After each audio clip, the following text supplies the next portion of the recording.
Merhabalar arkadaşlar, öncelikle hoş geldiniz. SIUK, Birleşik Krallık Üniversiteleri Tanıtım Günleri bugün online olarak başlıyor. Bugünkü forumumuz online olacak. Zaten bilginiz var, işte platformdasınız şu anda. Okullarınızla görüşüyorsunuz. İnanılmaz değerli okullar var. Russell Group üniversiteleri, ondan sonra dünyanın ilk onundan Ucl Sanat Üniversiteleri, işletme üniversiteleri, Londra'nın, Birleşik Krallığı'nın en ekonomik üniversitelerinden en iyi araştırma üniversitelerini aslında çok geniş bir skalada Birleşik Krallık üniversitelerine dair bilmeniz gereken, öğrenmeniz gereken her ne varsa bu Birleşik Krallık Üniversiteleri tanıtım günlerinde bulacaksınız. Bugün 3 Nisan'da online bir şekilde bu fuarımızı gerçekleştiriyoruz. Ondan sonrasında 10 Nisan'a kadar fuarımız masalarda temsilciler olmasa dahi sizin hizmetinizde kullanımınıza açık olacak. Yani bu ne demek oluyor? Masalara gidip, broşürleri indirip, okulları inceleyebilme şansına sahip oluyorsunuz. Ondan sonrasında 10 Nisan'da da The Marmara Hotel Taksim'de yüz yüze bir şekilde tanıtım günlerimizi gerçekleştiriyor olacağız. Orada direkt olarak üniversitelerle birebir masada oturarak karşılıklı kahve içerek sohbet edebilme imkanı tanıyacaksınız. Aynı zamanda SIUK'in de son derece tecrübeli danışmanları sizi hem başvurularınız konusunda hem hangi üniversitelerle görüşmeniz konusunda yönlendiriyor olacak. Bir de kesinlikle söylemem gereken bir şey, inanılmaz güzel hediyelerimiz var katılımcı olan öğrencilere. Onların da Instagram sayfasından aslında bakmasını tavsiye ediyoruz. Şimdi ben birazcık bugün SIUK ile Birleşik Krallık'ta eğitim ve yaşam üzerine konuşuyor olacağım. Birazcık size SIUK'den bahsetmek istiyorum. Biz kimiz, nasıl hizmetler sunuyoruz, ne kadar zamandır bu sektördeyiz, aslında onları konuşalım istiyorum. Biz SIUK olarak 2004 yılında kurulduk ve kuruluşumuzdan beri sadece ve sadece Birleşik Krallık üniversitelerine öğrenci yerleştiriyoruz. Şu anda dünyadaki Birleşik Krallık dendiği zaman en global kurum SIUK'dir. Ve SIUK şu anda 40 ülkede 79 ofisle hizmet veriyor. Ve bu 40 ülkedeki 79 ofisin tamamı yalnızca ve yalnızca Birleşik Krallık üniversitelerine öğrenci gönderiyor. Yani bu demek oluyor ki siz SIUK'den herhangi bir danışmanla görüştüğünüz zaman o danışmanın Birleşik Krallık üniversiteleri konusunda, sadece Birleşik Krallık konusunda uzman olduğunu biliyor olacaksınız ve tamamıyla o danışmana bu şekilde güvenebileceğinizi biliyor olacaksınız.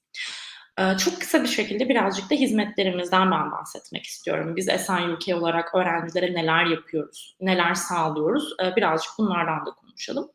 Biz aslında siz bizim yanımıza geldiğiniz andan itibaren, işte biz karşılıklı oturup sizinle tanıştığımız andan itibaren, siz Birleşik Krallık'taki hayatınıza başladığınız ana kadar ve hatta ondan sonrasında da ne zaman ihtiyacınız olursa üniversitelerle ilgili veya işte oradaki hayatınızla ilgili ne zaman ihtiyacınız olursa biz aslında size destek veriyoruz. Yani bunu başından sonuna kadar beraber çıkacağımız bir yolculuk olarak düşünebilirsiniz. Bu durumda ilk siz bizim yanımıza geldiğiniz zaman elbette ki ilgi alanlarınıza göre, okumak istediğiniz bölüme göre, hangi şehirde yaşamak istediğinize göre, nasıl bir karaktere sahip olduğunuza, nelerden hani öğrenciyken neler bekleyeceğinize göre aslında size bir üniversite listesi çıkartıyoruz her şeyden önce. Bu üniversite listesini çıkardıktan sonra sizinle beraber inceliyoruz ve size en çok uygun olabilecek üniversitelere karar veriyoruz. Yani bunun optimumu aslında 7-8 üniversitedir gibi düşünebilirsiniz yüksek lisansta. Lisansta zaten çoğunuzun da bildiği üzere UCAS'ta 5 tane tercih hakkınız genellikle oluyor.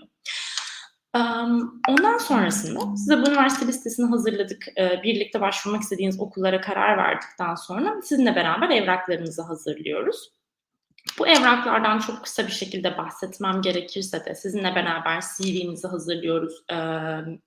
Güzel bir niyet mektubu yazıyoruz. Niyet mektubunu tabii ki de siz yazıyorsunuz. Biz neyi nerede kullanmanız gerektiği konusunda, nelerden bahsetmeniz gerektiği konusunda size destek oluyoruz.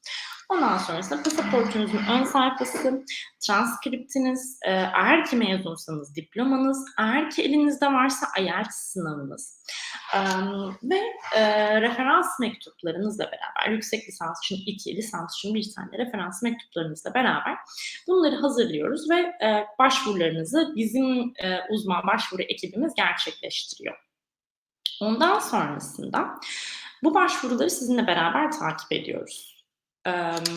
Hangi okullardan kabul gelmiş, hangilerinden red gelmiş, bunun sebebi nedir? Veya işte okulun ekstradan istediği bir interview varsa size bu konuda destek oluyoruz. Ya da işte çeşitli konularda yeniden sizinle görüşmek istedikleri takdirde biz bu konuda size destek oluyoruz. Ve en son kabullerinizi alıyorsunuz. Bu kabullerinizi aldıktan sonra içlerinden size en uygun olacak, en çok içinize sinen üniversiteye karar veriyoruz. O üniversiteye kaydınızı yapıyoruz. Konaklamanızı organize ediyoruz. Vizenizi birlikte alıyoruz ve en son sizi yeni Birleşik Krallık'taki yeni hayatınıza doğru uğurluyoruz. Ondan sonrasında ne zaman ihtiyacınız olursa Birleşik Krallık'tayken işte okulla ilgili bir şey yaşarsınız, konaklamayla ilgili bir şey yaşarsınız ya da işte hani buradaki hani ablalarınızla, abilerinizle yeniden görüşmek istersiniz. Her zaman zaten biz bunu size sağlıyoruz ve bu durumdan da son derece mutluyuz. Sonrasında sizleri zaten Birleşik Krallık'tayken sene içerisinde ziyaret ediyoruz. Ondan sonrasında durumlarınızla ilgili, sizleri yeniden görmekle ilgili zaten son derece biz de mutlu oluyoruz. Şimdi birazcık genel hatlarıyla aslında SIUK ve SIUK'in bir öğrenciye sağladığı hizmetler bu şekilde. Birazcık Birleşik Krallık'ta eğitim sistemine gidelim de istiyorum aslında. Şimdi Birleşik Krallık'ta arkadaşlar lisans eğitimi 3 sene sürüyor. Türkiye'den farklı olarak orada 3 senede aslında lisans mezunu olabiliyorsunuz. Yüksek lisansta yine Türkiye'den farklı olarak yalnızca 1 sene sürüyor. Bu gerçekten hani aslında ikisi de birazcık bizden farklı olduğu için bilmeniz gereken şeyler. Şimdi lisans eğitiminde herhangi bir sınav şartı aranmıyor. Yani işte Türkiye'deki sınava girme şartınız aranmıyor. Sadece sizin transkriptinize ve notlarınıza bakılıyor aslında. Yani hangi dersleri almışsınız, bu derslerdeki notlarınız ne, not ortalamalarınız ne, aslında Birleşik Krallığa kabul edilebilmenizde bunlar son derece önemli rol oynuyor. Eğer ki siz herhangi bir mesleğin size uygun olduğunu düşünüyorsanız aslında Birleşik Krallık'ta o mesleği okuyabiliyorsunuz. Yani bu bence en önemli olan şeylerden bir tanesi. Çünkü herhangi bir işte sıralamaya veya işte bir şeye takılmadan hayalinizdeki meslek her neyse bunu zaten sınavsız olarak gidip transkriptinizdeki notlarınıza bakarak, bilgi alanlarınıza bakarak gidip de Birleşik Krallık'ta okuyabiliyorsunuz. Elbette ki bu işte hani her isteyen her istediğini okuyabilir anlamına tabii ki de gelmiyor. Çünkü Birleşik Krallık üniversiteleri hani hepinizin de bildiği üzere dünyanın en iyi üniversiteleri zaten. O nedenle şimdi hiçbir şekilde bir işte çizimle ilgili bir alan, bir grafik tasarım okumak istediğinizde veya bir mimarlık okumak istediğinizde sizden portfolyo istiyorlar örneğin. Yani sizin gerçekten mimarlık yapıp yapamayacağınızı veya işte grafik designer olup olamayacağınızı üniversiteler zaten sizin portfolyonuzu görerek karar veriyor. Elbette ki siz eğer ki bu konuda yetenekli olduğunuzu, istekli olduğunuzu düşünüyorsanız bu konuda hazırlık kursları da var. Hani hazırlık kurslarına gidip bir sene ondan sonra yine de aslında okuyabiliyorsunuz. Yani burada Birleşik Krallık'ta önemli olan şey şu. Hangi mesleği yapmak istediğinize karar verdiyseniz eğer ki ve bu konuda gerçekten evet ben bunu istiyorum ve bu şekilde devam edeceğim diyorsanız aslında Birleşik Krallık'ta o mesleği okuyabiliyorsunuz. 3 senede de mezun oluyorsunuz.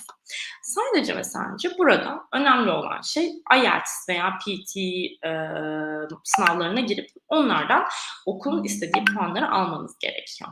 Yani bu kısım gerçekten önemli. Hani C1 seviyesinde İngilizcenizin olması gerekiyor diyebilirim ben size. Bir Birleşik Krallık Üniversitesi'nde okuyabilmek için. Eğer ki C1 seviyesinde İngilizceniz yoksa yine işte dil okullarıyla, çeşitli kurslarla desteklenip ondan sonrasında yine Birleşik Krallık'taki eğitiminize başlayabiliyorsunuz. Yani bir lisans öğrencisi için gerçekten opsiyonlar oldukça açık ve her şeyin bir çözümü var. O şekilde düşünebilirsiniz.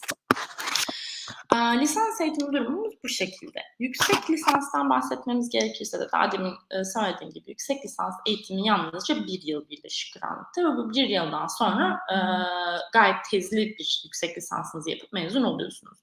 Yani istediğiniz zaman doktoraya başlayabilirsiniz. Yani eğer ki akademik eğitiminize devam etmek gibi bir niyetiniz varsa doktoraya başlayabilirsiniz veya çalışma hayatınıza devam edebilirsiniz. Şimdi burada aslında önemli olan şey, yani bizim çoğu öğrencimizin bize sürekli sorduğu şey, çalışma izni nasıl olacak? Bir öğrenci nasıl çalışır? Lisansını okurken veya işte yüksek lisansını okurken çalışma imkanımız olacak mı sorusu. Evet, Birleşik Krallık'ta lisans eğitiminizi veya yüksek lisans eğitiminizi alırken elbette ki çalışma izniniz var. Haftada 20 saat part-time bir çalışma izniniz oluyor ve bu part-time çalışma izniyle aslında siz işte 800 pound, 1000 pound gibi hani aylık bir para kazanıyorsunuz. Bu para sizin yaşamsal giderlerinize yetecek bir para. Yani siz bu paranın içerisinden yurt ücretini ödeyebilirsiniz. İşte hani market alışverişinizi yapabilirsiniz. Sinema, konser biletlerinizi rahatlıkla aslında karşılayabilirsiniz. Bunu bu şekilde düşünebilirsiniz. Yani bütçeleme planı yaparken bizim için önemli olan şey kesinlikle ve kesinlikle okul ücreti kısmında ödeyebilecek durumda olmamız. Birleşik Krallık'ta aslında önemli olan şey bu. Birazcık okul ücretleri kısmından da bahsetmem gerekirse, okul ücretleri hani 9.000 pound'dan başlıyor. Elbette ki işte hani üniversitenin sıralamasına göre, üniversitenin özelliklerine göre hani 25.000 pound'lara kadar tabii ki de çıkabiliyor. Burada önemli olan şey, yani iyi bir danışmanlık aslında hani almanız gerektiğini söylediğimiz şey de aslında birazcık bu. Yani öğrencinin ve velinin ne tarz bir eğitim almak, yani ne tarz bir okula gitmek istediğine aslında biz birlikte karar veriyoruz. Yani daha ekonomik bir okul mu tercih edeceğiz, yoksa bizim için önemli olan şey okulun en üst sıralamalarda olması mıdır? Aslında burada gerçekten hani öğrenci bu okullara girebilecek midir? Bu konuda gerçekten çok iyi bir şekilde analiz yapılması gerekiyor. Şimdi part-time çalışmaktan bahsediyorduk. Öğrenciler evet eğitimleri süresince part-time bir şekilde çalışabilirler ve yaşamsal giderlerini rahatlıkla karşılayabilirler. Yani burada hani okul ücreti kısmının tabii ki de hazır olması gerekiyor. Şimdi bir de inanılmaz derecede güzel ve hani yüzümüzü güldüren Birleşik Krallığa olan talebi inanılmaz derecede artmasını sağlayan bir gelişme var. 2021 yılından beri aslında 2021 mezunlarından beri bu durum bu şekilde. Eminim çok fazla öğrenci de zaten bu durumu biliyordur ama ben de yeniden bir üzerine vurgu yapmak istiyorum. Post-study work permit, yani eğitim sonrası çalışma izni dediğimiz inanılmaz derecede güzel bir olay var. 2021 öncesinde bu post-study work permit, yani eğitim sonrası çalışma izni yalnızca ve yalnızca 4 aydı. Ama 2021'den sonra bunu 2 seneye çıkardılar ve hani bunun bize sağladığı şey şu: 1 senelik bir master eğitimine gidiyorsunuz.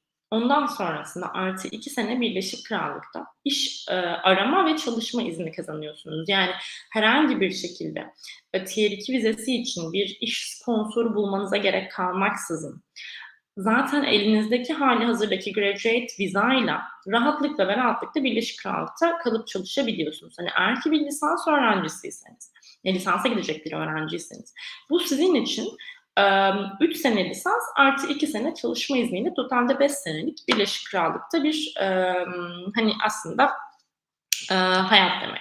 Yani o hayatta işte hani eğitiminizi alacaksınız, ondan sonra iş arayacaksınız, bulacaksınız, çalışacaksınız, iyi yerlere geleceksiniz. Ve ondan sonrasında aslında vizenizi Tier 2 vizesiyle, işte yani çalışma vizesini çevirip oradan bir iş bulduğunuz işte veya çalıştığınız yerde devam ederek veya yeni bir iş bularak ondan sonrasında hani hayatınıza devam edebilirsiniz. Aynı şekilde yüksek lisans öğrencilerinde de yalnızca 1 sene eğitim alıp ondan sonrasında o 1 senelik eğitimden sonra artı 2 senelik çalışma izninizle çok rahat bir şekilde aslında Birleşik Krallık'ta bir hayat kurabilirsiniz. Ve zaten şöyle bir tabii ki de gerçeklik de var. Yani Türkiye'ye geri döndüğünüz zaman, eğitiminizi tamamladığınızda orada zaten 1 sene dünyanın en iyi okullarından birinde yüksek lisans yapıyorsunuz. Zaten halihazırda C1 olan İngilizceniz çok daha akıcı, artık native diyebileceğimiz seviyelere geliyor. Ve ondan sonrasında artı 2 senelik yurt dışında bir iş tecrübeniz olmuş oluyor. Bu gerçekten size ülkenize döndüğünüz zaman da daha gittiğiniz durumdan çok daha iyi yerlere taşıyacaktır. Yani maddi manevi olarak. pozisyon olarak zaten elbette ki sizi çok daha ileriye götürecek baktığımız zaman. Elbette ki bunun bir de şöyle bir durumu da söz konusu. Birleşik Krallık üniversiteleri bildiğiniz üzere dünyaca tanınıyor.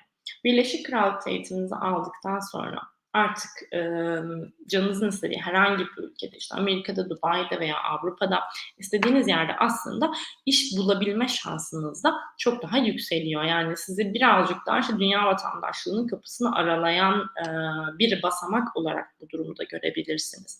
O nedenle Birleşik Krallık'ta lisans eğitimini veya da işte yüksek lisans eğitimini kesinlikle kendinize yapacağınız en iyi yatırım olarak düşünmeniz gerektiğini kesinlikle düşünüyoruz. Yani bu şekilde öneriyoruz sizlere. Bir de açıkçası bize özellikle yüksek lisans öğrencilerinden gelen çok önemli bir soru var. Ben birazcık bu soruyu son zamanlarda çok fazla aldığımız için ve ana konumuz da Birleşik Krallık'ta eğitim ve yaşam olduğu için ben birazcık bu konuya da aslında girmek istiyorum. Özellikle yüksek lisans öğrencileri için. Birleşik Krallık'ta dependent diye bir durum var. Yani siz öğrenci olarak gittiğiniz zaman eşiniz ve çocuklarınız da aslında rahatlıkla Birleşik Krallığa gelebiliyor size bağlı olarak. Yani siz yüksek lisans yapmaya gittiğinizde eşiniz de geliyor ve onun full time çalışma izni oluyor. Aslında Birleşik Krallığın çok fazla herkes tarafından bilinmeyen bu son bir senedir bu işte artı 2 senelik çalışma izni geldiğinden beri daha çok gündeme çıkan durumlardan bir tanesi aslında dependent visa dediğimiz şey. Yani eğer ki isterseniz kendi eşinizi de sizinle beraber Birleşik Krallığa götürebiliyorsunuz. Bu soruyu son dediğim gibi belki 5-6 aydır yüksek lisans öğrencilerinden çok fazla şekilde alıyorum. En azından hazır böyle bir seminerimizde varken ondan da birazcık bahsetmiş olayım. Fiyatlardan bahsettik, hani yaşamdan bahsettik. Konaklama kısmından şöyle çok kısa bir şekilde bahsedeyim. Elbette ki üniversite kaydınız yapıldı, üniversitenizi seçtiniz. Tabii ki de nerede konaklayacağız gibi bir soru oluyor.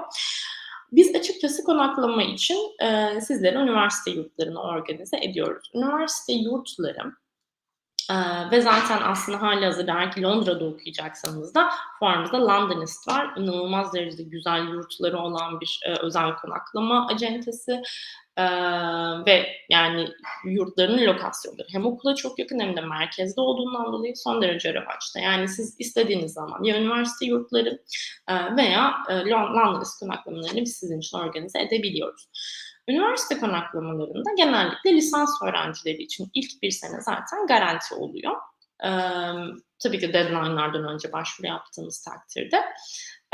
Ondan sonra konaklamanın çıkması garanti oluyor, öyle söyleyeyim ve üniversite yurtlarında 3 tip konaklama var. İşte standart odalar, en-suite odalar ve stüdyo odalar şeklinde. Standart odalarda işte ortak banyo ve ortak mutfak kullanımı oluyor. 1+0 odanız oluyor. En-suite odalarda en çok Türk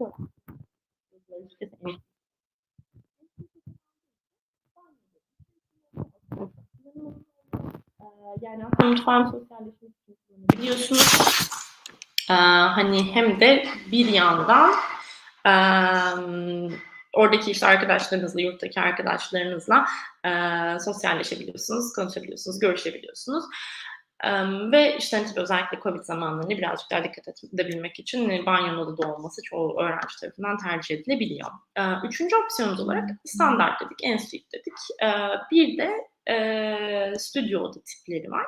Stüdyo oda tiplerinde de mutfağınız, banyonuz, her şeyiniz odada oluyor. Böyle gayet 1+0 bir daire şeklinde aslında orada yaşayabiliyorsunuz. Ve bu konaklamalar konusunda süreçte bahsettiğim gibi başvurularınızı yaptık, kabulünüzü aldık. Ondan sonra istediğiniz üniversiteye karar verdik. O üniversiteye kaydınızı gerçekleştirdik. Artık yeriniz garanti. Ondan sonra konaklamanızı ayarlıyoruz.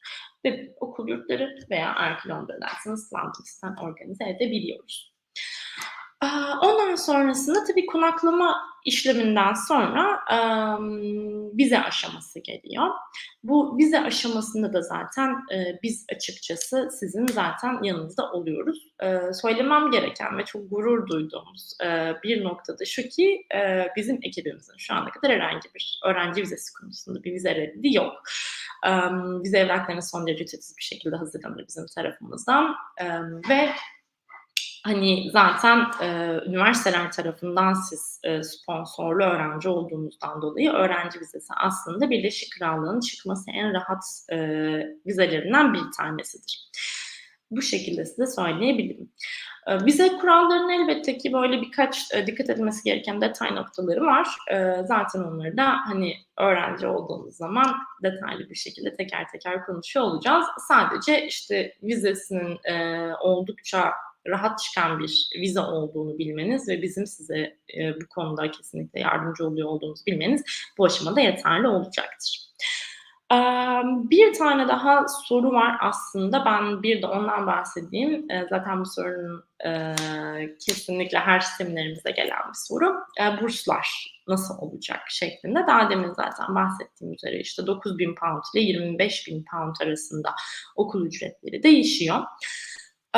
Bu okulların web sitesinde yazan fiyatların üzerinden 3.000 pound, 5.000 pound genellikle kısmi burslar alınabiliyor. Bu kısmi burslar ya otomatik bölge bursu olarak veriliyor veya başarı bursu olarak veriliyor. Yani otomatik bölge bursu olarak verilenler zaten direkt olarak başvurmadan bizim kabul mektubumuz geldiğinde kabul mektubumuzun üzerinde görebildiğimiz burslar.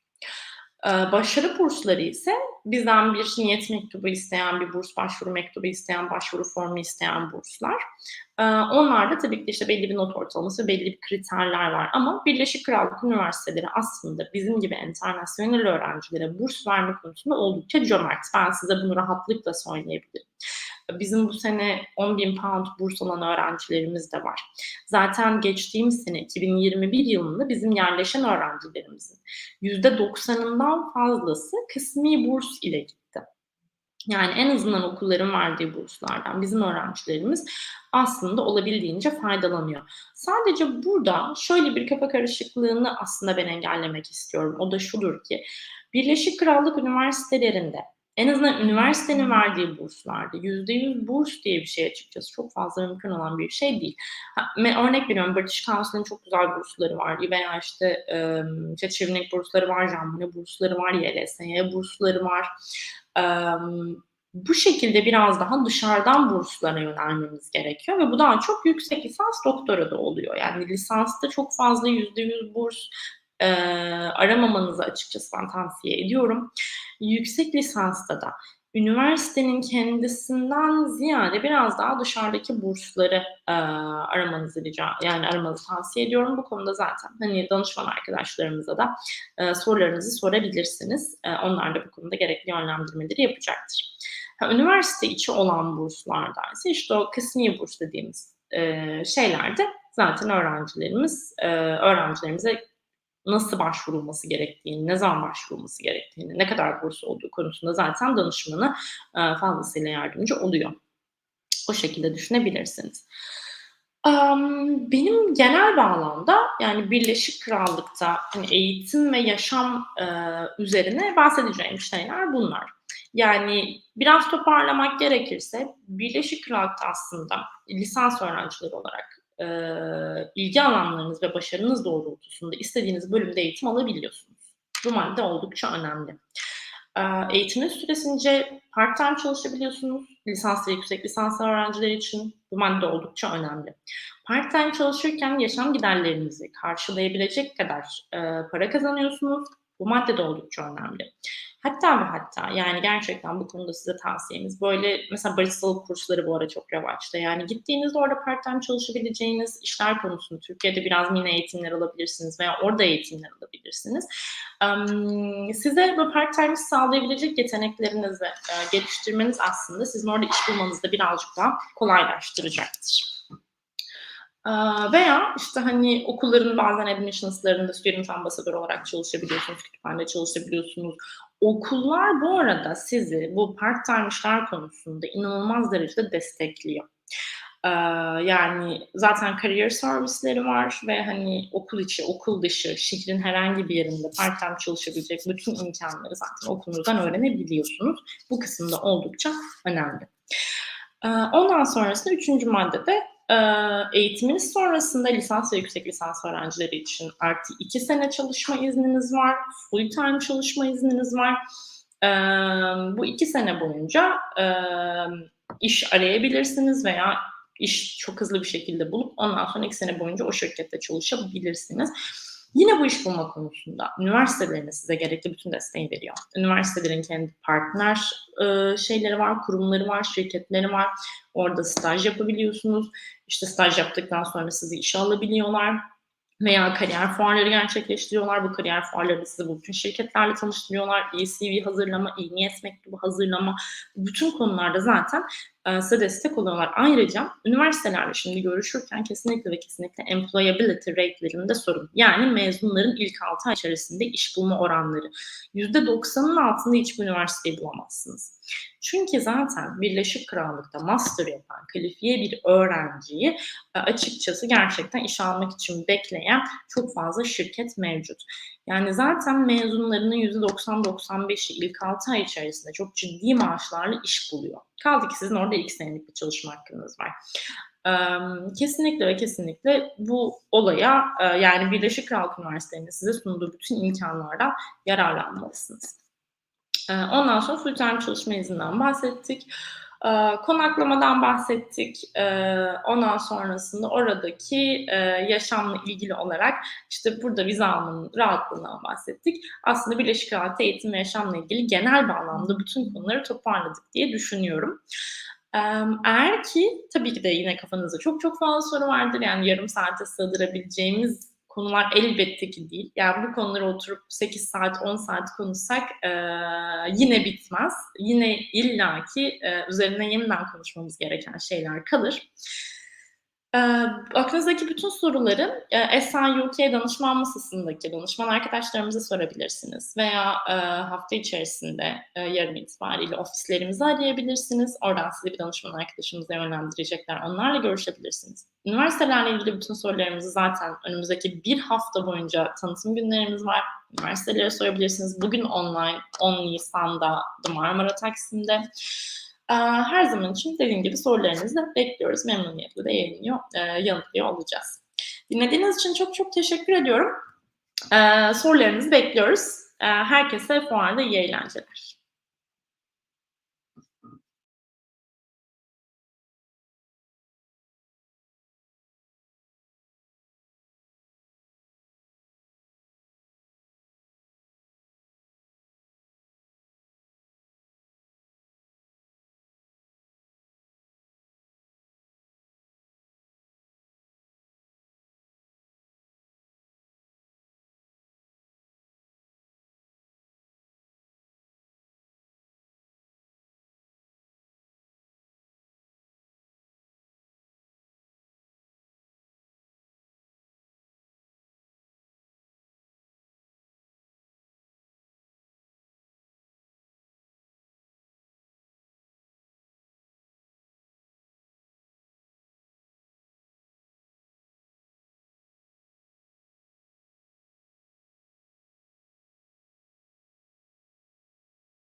Hello.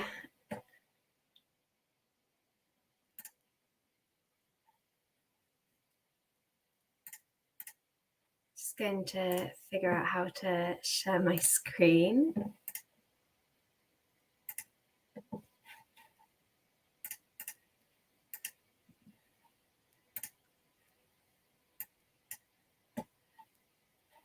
So hopefully everyone can see and see my screen. I think I've done that right. Yeah. Okay. Great. Excellent.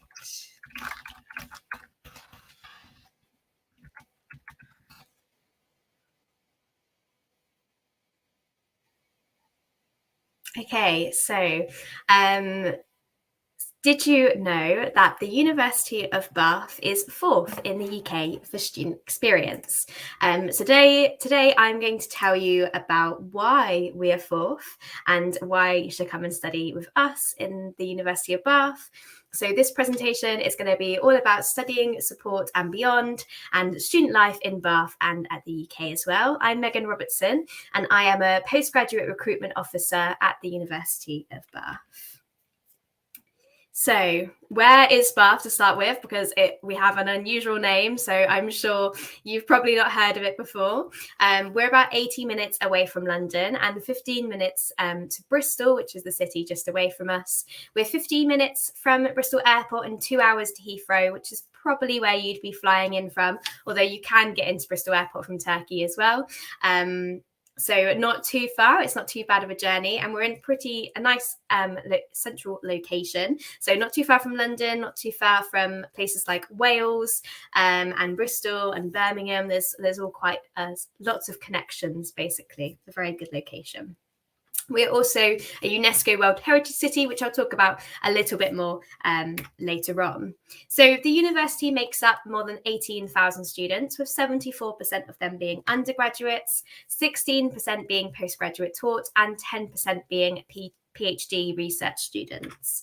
We're a very international university, so normally we represent 30% of the students come from outside of the UK overall, and usually we represent over 130 plus nationalities as well. So this is our campus. We are a campus-based university, and if you squint a bit, you'll be able to see the city is just here. So we're only about a 20-minute to 30-minute bus journey away from the city. So we're not very far away at all. Everything happens on campus. So all of our teaching happens in the space just here. We have sports fields and a sports training village, which again, I'll go into a bit more detail later, as well as an art centre just here. So there's lots to do on campus. All of our undergraduate accommodation is on campus, and all of our postgraduate accommodation is in the city centre. And where you see there's like a gap that should be a building, there is now a building, which is a brand new management building. And this is due to be open in September 2022. So if you do join us in September, you would be the first to use that management building if you're studying one of our management courses. So we have a range of different student support at the university, from academic support, including one-to-one guidance, English courses and workshops. We have welfare support, including medical centre, faith support and immigration advice as well. We also have career and graduate support, including a lifelong career service and a global alumni network, which again, I'll talk a bit more later about the career service. So we also have a 24-hour library. So I know this definitely appeals to some students. So of course, it's open for 24 hours. We have a very central campus location. There's an open plan study space, independent quiet study space, printing and photocopying, assistive technology, online databases, and online texts and journals, which means you can access the library from wherever you are, whether you're in accommodation or whether you're going to see your parents for the weekend, or maybe a bit longer if you're going all the way to Turkey. You'd still be able to access our library from there. So as I said, we have career support, which is lifelong. So even after you graduate, you'll still have access to the career service as an alumni. So when you're 60 or even 70 at that matter, and you decide to change career path and you need some extra help, you can come back to the University of Bath and our career service and get that extra help from us from there. So it's an excellent way of staying connected with the university if you want to. There's ways of enhancing your employability. So we have a students' union, which again, I'll speak about a bit more later on, but with volunteering clubs and societies, you can start your own business with our career support. So we love entrepreneurship and entrepreneurial activities. So if you want to start your own business, do come and talk to us. You can get a part-time job and we can help you and support you in finding a part-time job. A lot of our international students and home students, in fact, do work part-time. So on your visa, you can work 20 hours a week. And from this, you can earn money and gain experience. You could also have help in finding an internship or placement, and they'll also support you in finding a graduate job at the end as well. So we have various international student support at the university, from airport transfers. So if you're flying into Heathrow or Bristol, we have a free coach service that will take you straight from Heathrow or Bristol to Bath. So it's really easy. It means you don't have to worry about going from the airport to get to Bath. You just jump on a coach and you're there. We have visa and immigration advice. In fact, our visa and immigration team are one of the top in the UK. We have an EAP team. We have an academic skills centre. We have an international welcome week where you can meet other international students and do lots of mingling and all the fun things that students like to do. And we also have international student associations as well. So if you are struggling, you can speak to other students who are there to represent you, and they can basically improve your experience. Or you tell them the fun things, and we always like to hear the positive things about the university as well. So if you are an undergraduate student, we have every single one of our courses, you can go on a professional work placement. So no matter what course you're on as an undergrad, you can go on any work placement anywhere in the UK. You'll get dedicated support for that placement. You'll have, as it says, the placement support will be embedded within the wider university, and placement providers in the past have included Microsoft, L'Oreal, Disney, Cancer Research UK. There's a wide variety, and this is a really good opportunity if you're not sure what you want to do. You can go on 2 placements, so you can split the year in 2 if you want, if you're not enjoying the other one. So there's lots of options there for you, and a lot of our undergraduate students do take up this option. There are some courses that are starting to have placements in postgraduate, but it's only a fair few. So if you are looking to do a placement at postgraduate, you can always pop me a message and I can tell you whether your course does have that option on it, or whether we can find a way of working around that and seeing how else you can get experience at postgraduate level. So at undergraduate level, there are some courses that offer a study abroad. So our international management courses, for example, and any of our language courses offer a study abroad option. And we work with 100 higher education institutions across the world. So you can improve your language skills, demonstrate ambition and confidence, experience new cultures, make new friends, and enhance your career opportunities as well. So there's lots of options there for you. To enhance a lot of your CV, which is great, and go somewhere else in the world, which is really exciting. But again, this is only on a few of our undergraduate courses, so do let me know if that's something you're looking for, and we can have a look as to whether that's on your course or not. So as I mentioned earlier, our Students' Union is one that has lots going on, and it means that you can get involved and enhance your CV, but also meet lots of people, because that's what a student union is for. It's there to represent you. It's a charity that's separate from the university, and they are there to make sure you're having the best student experience that you can. So we have dedicated officers, including a dedicated postgraduate officer, and a dedicated sport and welfare officer, education, and a president as well. And they were all students at the university. They're there to support and help you and represent you as students, and give you advice, and just make sure your experience is the best one, as I said. The Students' Union also runs a job link where you can search for numerous volunteering opportunities and part-time jobs, and the Students' Union can support you in finding those. There's also a social hub, so we do have a pub and a few bars and a cafe on campus, and a club as well if you're that way inclined. So there's loads of things that you can do and see. And we also have more than 140 clubs and societies, so there's plenty of things for everybody to do. So whether you're a netballer or if you do badminton or if you love dancing, you can still get involved with your previous hobbies that you would have done in Turkey, and carry them on here. Or if you fancy trying something new, all of these societies are open for anybody, no matter what level you're at. So do have a look at the SU website and have a look through the different societies we have, because that always is quite fun to have a look at what they're doing and maybe get involved with one of them as well.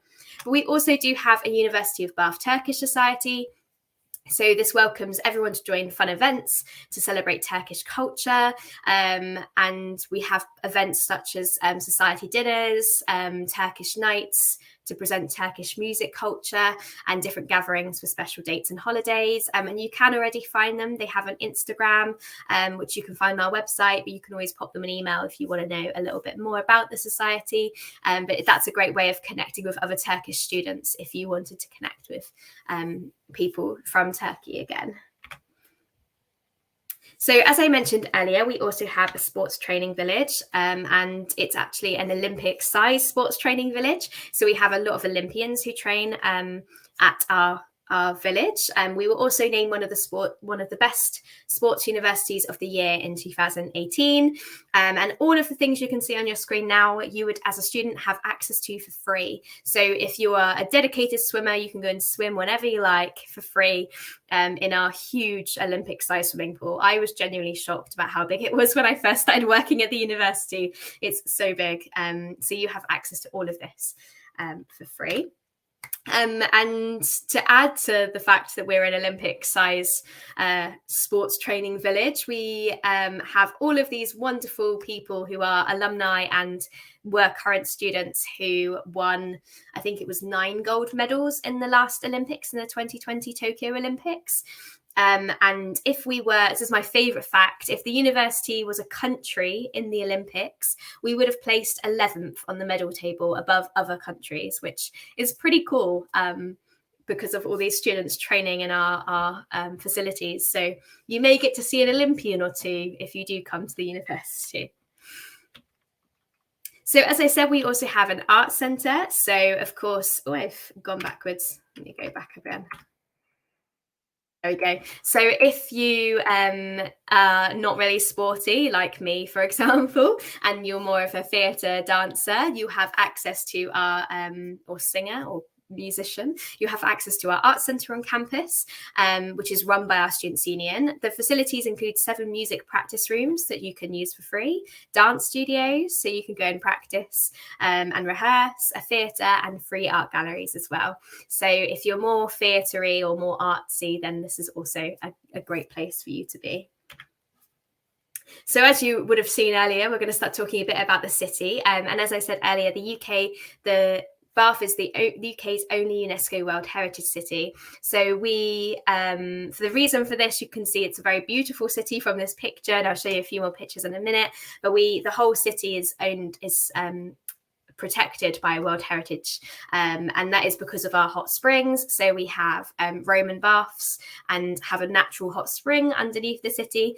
So we are full of heritage and just beauty. It's an incredible city. We're also one of the safest university cities in the UK. Your parents and guardians and families and friends will be happy to know. And I can vouch for that. I've lived here for 7 years and I was a student in the city, and it does feel like a very safe place to be. Which is always good to know. We also have beautiful countryside. So despite the fact that we're a city, we are covered, as you saw in the picture of our campus, we are surrounded by countryside, which is also just so beautiful. So there's lots of walks and natural parks to go to. I don't know if any of you have seen Bridgerton on Netflix, but Bridgerton was filmed in Bath. So you'll be able to see where they promenade, and do all the beautiful scenery. A lot of filming happens in Bath for that reason.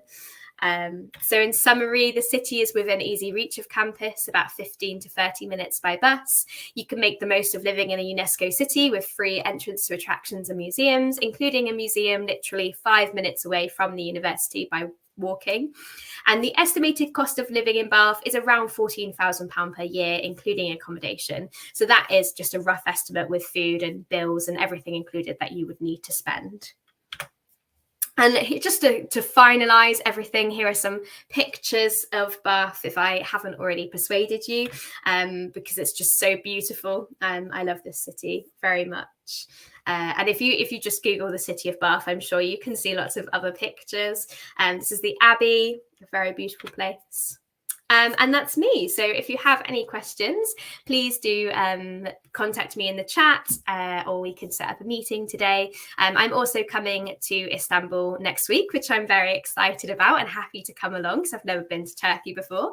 So if you want to come and meet me physically, please do come. I love to meet you. Gonna stop sharing my screen now if I can. There we go.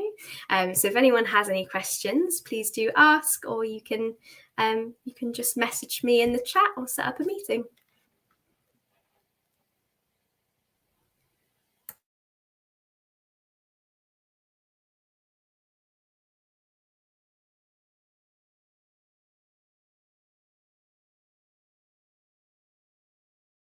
Oh, wait a second, just in case anyone does. No questions? Well, if you do, you know where I am, and you can come and see me in Turkey as well next week, which is very exciting. But thank you all for joining me today. It was lovely to present to you all.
Hi, I think we're ready to start. So my name is Lauren, and I work here at the University of Durham.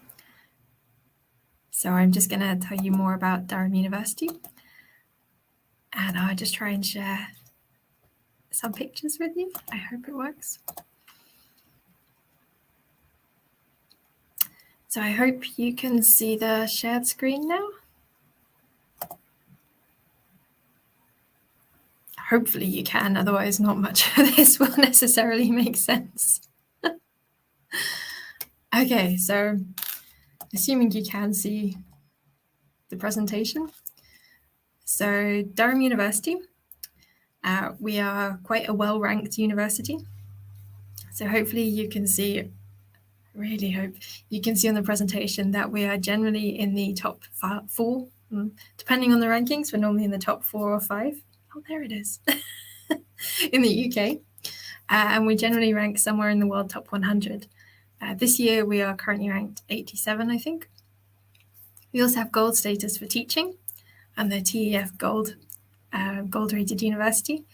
And we have a unique student experience with our 17 different colleges, which I can explain a bit more about in a minute. Hopefully you can also just about see the picture behind those facts. You'll see a lot of pictures like this, but this is mostly what Durham looks like. Durham itself is quite an old city, ancient really, and a lot of the ancient buildings, the ancient roads, they're all still around Durham, so it's a very nice place to live and work. So Durham itself is nowhere near London. So we are in the northeast of England.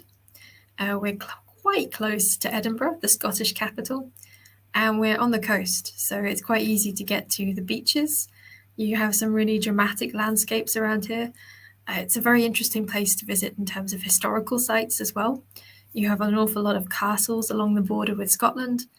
Just up the road is Alnwick Castle, which was used as the outside view of Hogwarts. If there are any Harry Potter fans, the northeast of England is a really good place to visit if you're looking for the sets and the views and things like that. If you were looking to travel around, Newcastle is a major city, Newcastle upon Tyne, in the northeast, and it's only about 12 minutes from Durham. Newcastle also has an international airport, so generally most students, if they're travelling to Durham, they would arrive into Newcastle or into Manchester, and we usually run pickup services for students from both of those places.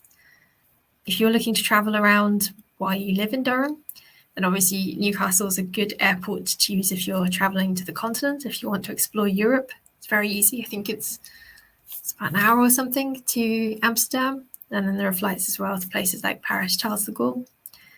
If you're going down to London, it's about 3 hours by train. Edinburgh is about an hour and 3/4, 2 hours, depending on trains. But in general, we're very well connected. So it is easy to travel around the region. It's also a good region in which to live. The northeast is generally cheaper than a lot of other regions of the UK, and significantly cheaper in terms of cost of living than somewhere like London. So things like when you go to supermarkets, rents, utilities, they all tend to be cheaper in the northeast. So Durham city itself. Durham is a city, but if you look at it on a map, you might be surprised. It's not a very big city. It's quite compact. However, we do have a UNESCO World Heritage Site in the city centre. There's a cathedral and a castle that form part of this site. And because of that, we do have a lot of visitors. We have a lot of events, and we are very well connected for public transport. So there's always something going on in the city itself. It does look a lot like this. The sun, maybe not all the time, although actually it is a beautiful day today. But it tends to be quite narrow streets with a lot of very old buildings. Durham University doesn't have a campus, so our university buildings are spread around the city of Durham. This means that when you're actually studying and living in Durham, you are very much part of city life. You will be expected to walk or cycle along these streets to get between your accommodation and your lectures, for example. Like I said, it's a proper city, so there's always things like shopping, restaurants, cafes, there's cinemas, there's lots of museums, most of which are owned by the university as well, so students tend to get free entry. With the Unesco site, we have an awful lot of opportunities as well if students are interested in weekend jobs, working in the cafes or on the sites. So there's always a lot to do. But as I said, it's quite a small city, so most students will walk or cycle everywhere. There are some buses that run around the city, but cars are generally actually quite difficult to get around the city centre, particularly the Unesco site, which is kind of in the way if you're trying to get around the city centre. There are some hills, but otherwise walking is pretty simple. So I mentioned at the start that one of our unique student experiences would be our colleges. These are generally considered by our current students to be the best part of studying in Durham. But when you're applying to Durham, they can be slightly confusing. This is because most universities in the UK don't have colleges. Famously, Oxford and Cambridge have a college system, but the college system is different the way it works between Oxford, Cambridge, and Durham. So it can be a little bit confusing. So I just wanted to explain slightly what our colleges are and why students love them so much. The best way to explain this is if you've watched or read Harry Potter. Sorry, it's going to be a recurring theme, Harry Potter. But the system in Durham is a bit similar to Hogwarts. So just like in Harry Potter, the students at Hogwarts, they were all divided into the 4 houses. So they went together to their lectures, their classes. So Gryffindor and Slytherin have the same potions class. They mix together in their exams, things like this. But then at night, they go back to their own house. That's where they have accommodation, they have a common room, they have Quidditch teams for their own houses. It's kind of similar in Durham. Every member of Durham University is also a member of one of our colleges. We have slightly more. We actually have 17 different colleges. And they do offer accommodation. So it's guaranteed for first-year undergraduate students. And there are other options for second and third years if they do want to live in college. And for postgraduates as well. They're designed to be diverse. So students from all different subjects, from all different levels, postgraduates, undergraduates, and from all different nationalities. So they are intentionally a mixed community. And what they have is probably slightly more than houses at Hogwarts. So as well as accommodation, they are also their own communities. So they have elected student committees. They have their own societies, teams, representative groups. They can set up their own lectures. They have their own talks, exhibitions, their own events. They might have a comedy night. They might have music nights. They might have end-of-term balls. They might have Christmas formals. They might arrange days out for colleges. They might do their own fair in the grounds. They do a lot of things. They're also really good for support. So the colleges will have their own staff. These will be some type of support staff, so like welfare. They will have cleaners for accommodation. They will have people cooking in the cafeterias or operating kitchens. They will also have peer-to-peer support. So some colleges have a college parent system. So students in the second or third year will adopt a new first year, show them around the city, tell them the best places to get coffee, cheapest places to eat, things like that. And obviously how to get around college. The reason our students love this is because if you're coming from a school, schools are generally much smaller than universities. So we have about 4,000 new students every year at Durham. And if you become 1 in 4,000, you can feel slightly lost. You don't know exactly who to ask for help. There are so many students in the year above, it's hard to make connections. Colleges allow you to join in with a ready-made community. You have a relatively small group. The smallest of our colleges has just 97 new students. The largest, I think, is 400. So you've got students who are there, who you are living with, you are eating with, you're seeing in the corridors. You've got second and third years who are participating in sports, societies, events. So you have your ready-made community that's welcoming and helps you settle in much quicker than if you were just joining the general university intake. That probably isn't very helpful, but these are our 17 colleges. One of the colleges, Ustanov, is just for postgraduates. So they have a lot of accommodation that can cater to, for example, couples or families with children, which can be quite helpful. And one of the reasons we kind of have to explain this in advance is because if you're applying as an undergraduate, when you get your UCAS application, there is actually an option for Durham to choose a college. Now, you're not really choosing a college because you can only express a preference. As I said, they are intentionally diverse.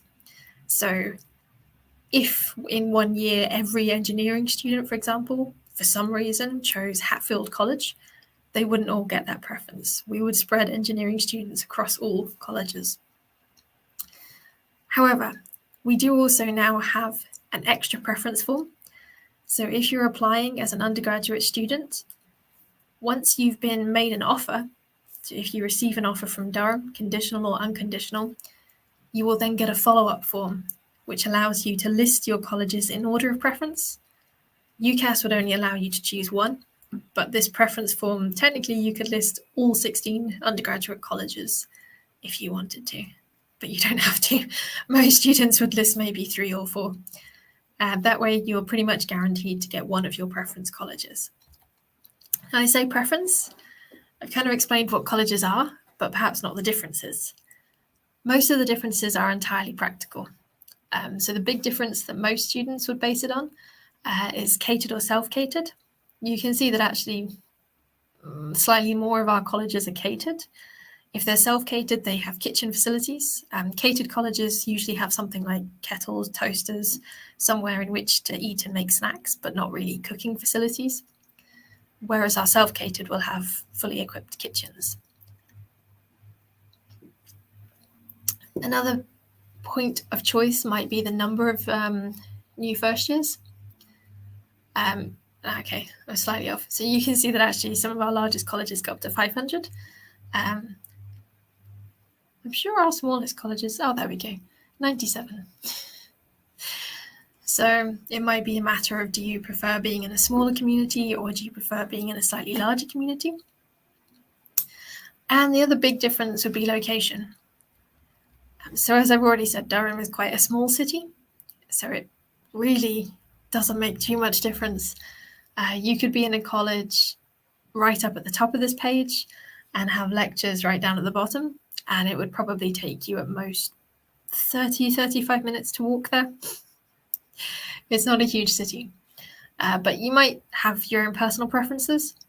So if you see at the top this kind of cluster, this is the Unesco site. So the cathedral and the castle are part of the UNESCO Heritage Site. So this bit tends to be, there's a lot of tourists, there's a lot of events happening around here. This is right in the heart of the city centre. So there's a lot of colleges, the purple buildings, that look out onto the cathedral. The castle is in fact part of a college. University College does actually encompass the castle as well. So these colleges tend to be smaller physically because they're in the ancient city centre, so they're not able to expand and always renovate. But then the ones down at the bottom of the page, these tend to be newly built. I say newly built. The castle was built in 1172, I think, and our most recent college, South College, was built in 2020. So when I say recent, I mean sometime in the last 1,000 years.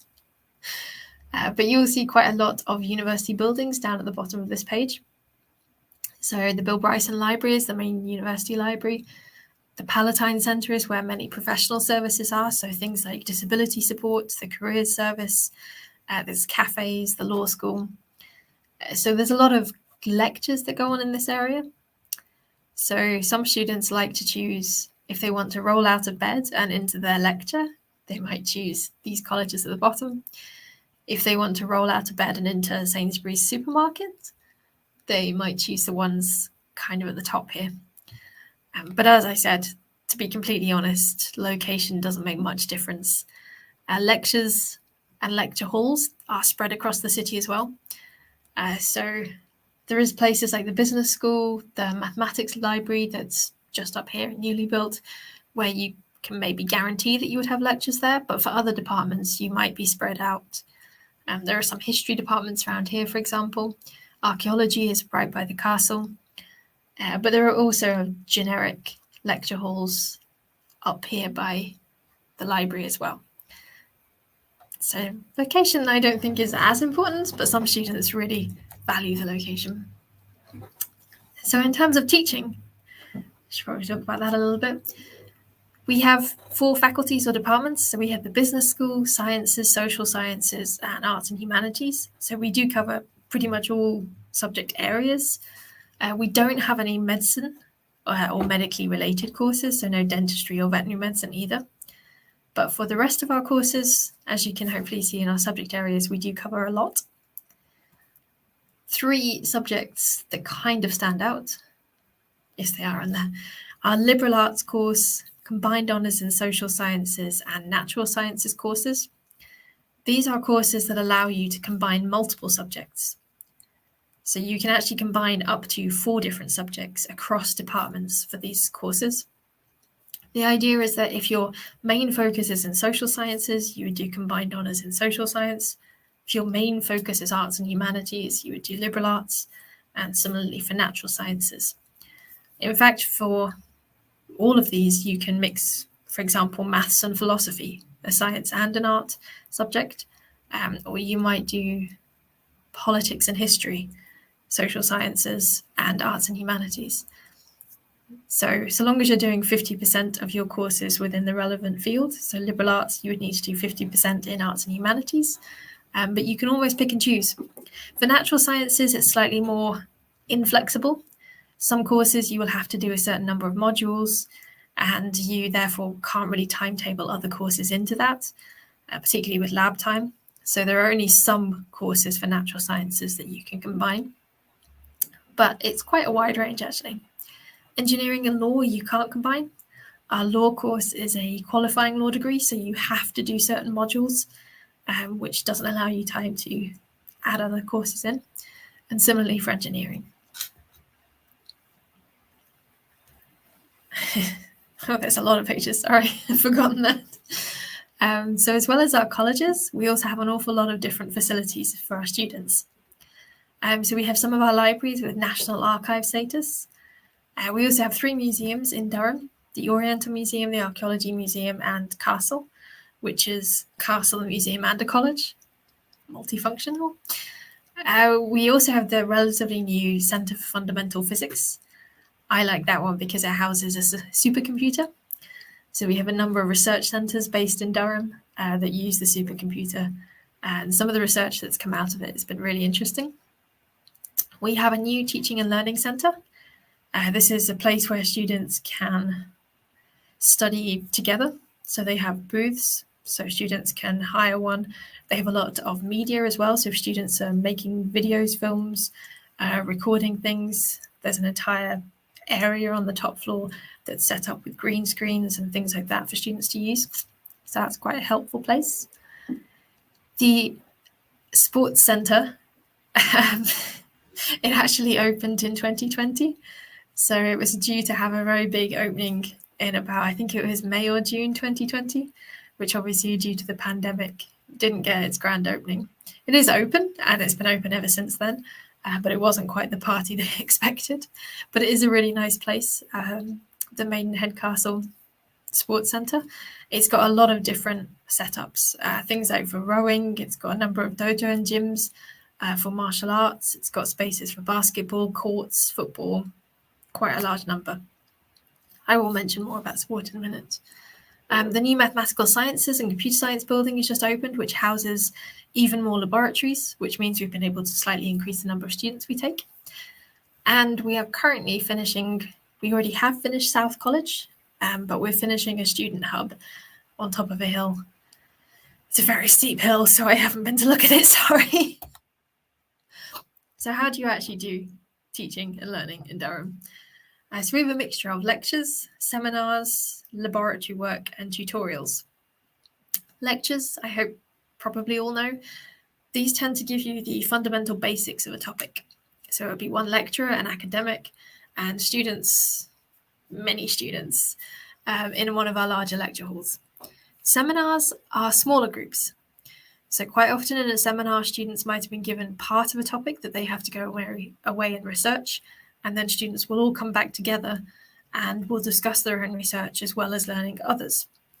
It's very interactive and it's a very helpful way of learning a large amount of information.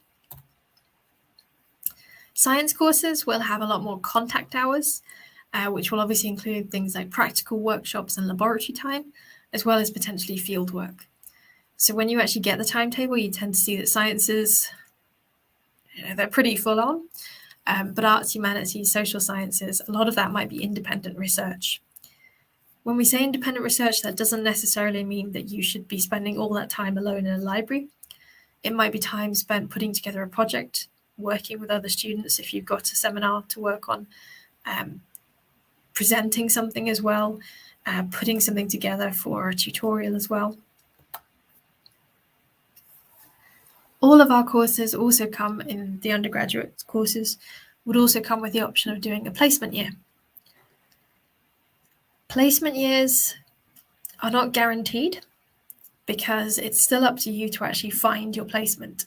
Placements tend to be paid, so it's paid experience for 1 year. Most of our courses would be 3 years, which is standard in the UK. So if you did a placement year, it would extend to 4 years. Your placement year would be the 3rd year, and you would come back for your final 4th year in Durham. We have a really good career service. They are incredible at finding opportunities. So circulating information, helping students with interview skills, looking at your CV to identify any skills gaps. But at the end of the day, it's still up to you to apply for, interview, and get your placement. So although all courses offer a placement year, it is still up to you to actually get the job. But you do get a lot of support.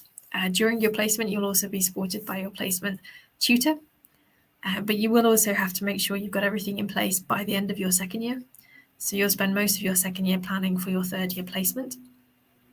So it does take quite a lot of effort. But it is incredibly valuable. A lot of students really enjoy doing them, and they often get jobs with the same company or same industry after graduating.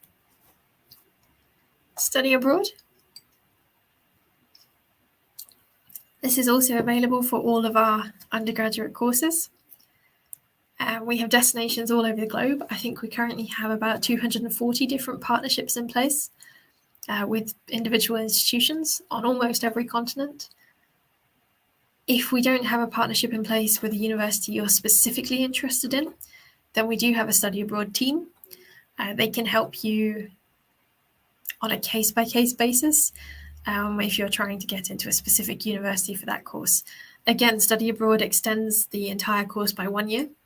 So study abroad would then become your 3rd of 4 years. I should also say that for languages, it's quite standard in the UK that you would do a year abroad anyway.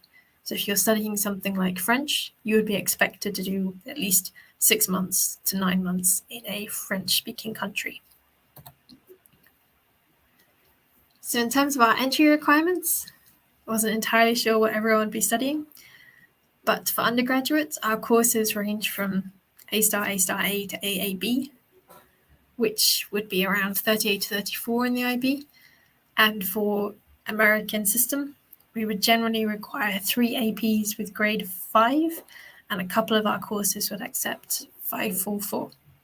We don't have any interviews, except I think for primary education, but we do need the Lmat Test for law. This is a national aptitude test, and quite a few universities in the UK do use it. For some high schools, we will... Oh, hello. So subjects like marketing and business, I think, are usually AAA or AAB. So for the diplomacy, we accept the diplomacy, so the Turkish least diplomacy, from certain approved high schools. And for marketing should be AAA, which would be, I think, 85% or above in your final year, so in year 12. If subjects require a certain prerequisite subject, so things like maths or engineering, for example, you have to study maths or engineering in high school. And if so, they would be required at 85% or above. If anyone is interested in postgraduate as well, we generally require GPAs of between 3 and 3.7, depending on your institution. And English language, the minimum is 6.5 and nothing below 6. It's not just IELTS we accept, though. We do have quite a number of other accepted English language exams. And we do pre-sessionals. So if you can't meet those requirements, you will be offered a pre-sessional. These are either 6 weeks, 10 weeks, or 20 weeks. And if you're like half a mark or 1 mark off your IELTS, you can do these and then go straight into your course. If you do have any specific questions about our courses, if you wanted to ask in the booth, I'll be there for the rest of the day as well. So we do have a Durham booth in the main fair, and I can look up the individual courses and give you exactly what they would be in the Diplomacy or the IB, for example. So just finally, the last part is about student life, maybe the most important thing. So because of our college system, I mentioned that they have their own events, societies and teams and things. The university does as well. So Durham actually has a huge range of different clubs, sports teams, societies and events you can get involved with, because you can get involved with either your college or the university.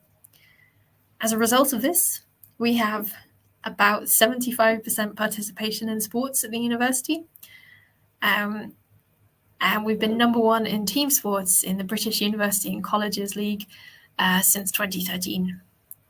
So I think the picture you can see is part of the new sports development I mentioned before. But it's really nice because it's not just university. So because we are a city university, we don't have a campus. We often have local schools coming to use our facilities, and our students will do things like leadership training. So they might coach or train primary schools or high schools in their sports teams, which is a really nice opportunity. It's not just about participating, but it's also gets you more involved with the city itself. Just to give you an example of some of the university-based teams. So Team Durham is for all students at all colleges. We have obviously we have all of these teams, and we have the facilities to train all of these as well. Not actually sure where they practice clay pigeon shooting, but apparently you can. But yeah, so you could get involved with these, or if you're looking for something slightly more casual, then you might want to join your college sports teams. And we actually, technically, if you count all of the colleges, we have over 700 different sports teams. So there's always something for everyone. In addition to sports, music and theatre are quite big. So it's quite interesting that actually Durham has a number of famous graduates who've gone into things like drama. So in the sense they become actors, journalists, they work for the media, famous painters as well, artists. But we don't actually have any courses for things like theatre, drama, media and visual arts. So the reason why extracurriculars can be quite important is they give you a lot of career skills, opportunity to network, to meet people, and to gain skills that you might need on a CV. So a lot of Durham students end up going into jobs completely unrelated to their course, but which they found out about from their extracurricular activities. So we have about 80 productions and concerts a year. We have 90 different music societies and 26 different theatre companies. What's really nice about things like music and theatre is that students do every part. So it's not just students doing acting, they would be doing script writing, they would be doing the lighting, the sound, stage management, they would be doing the budgeting, the finance, the marketing, so promoting the production. They would be doing every element. It's entirely student run. We have a university-owned student theatre, the assembly rooms, and a lot of the music is actually performed in the cathedral, which is really nice because it's beautiful at night. When it's dark, the cathedral's lit up and you can hear the choir or the orchestra inside it. And it's a real draw. And acoustically, it's very good too. We also have a lot of random clubs and societies. So these could be things that you try out. Sorry, this might be quite small. They might be things like cultural, so Cypriot Society. They might be academic, Archaeology Society, the Law Pro Bono Society. Or they could just be random. Things like Choc Soc, the Chocolate Society for people who love chocolate. That can be very tempting. If you really want to get involved with something, you can either join one of these. if by any chance there's something that you really want to do that you can't see or can't find, you could also start one. You can start your own society. And this list in particular on the screen now, this is just university societies. So they're hosted by the University Student Union, which is both a group of students representing us to the university and also a physical location. So a lot of these, they can use rooms like the ballroom dancing. They use the venue in the Students' Union. There's also going to be a lot of college societies that you might want to join, especially for volunteering and stuff.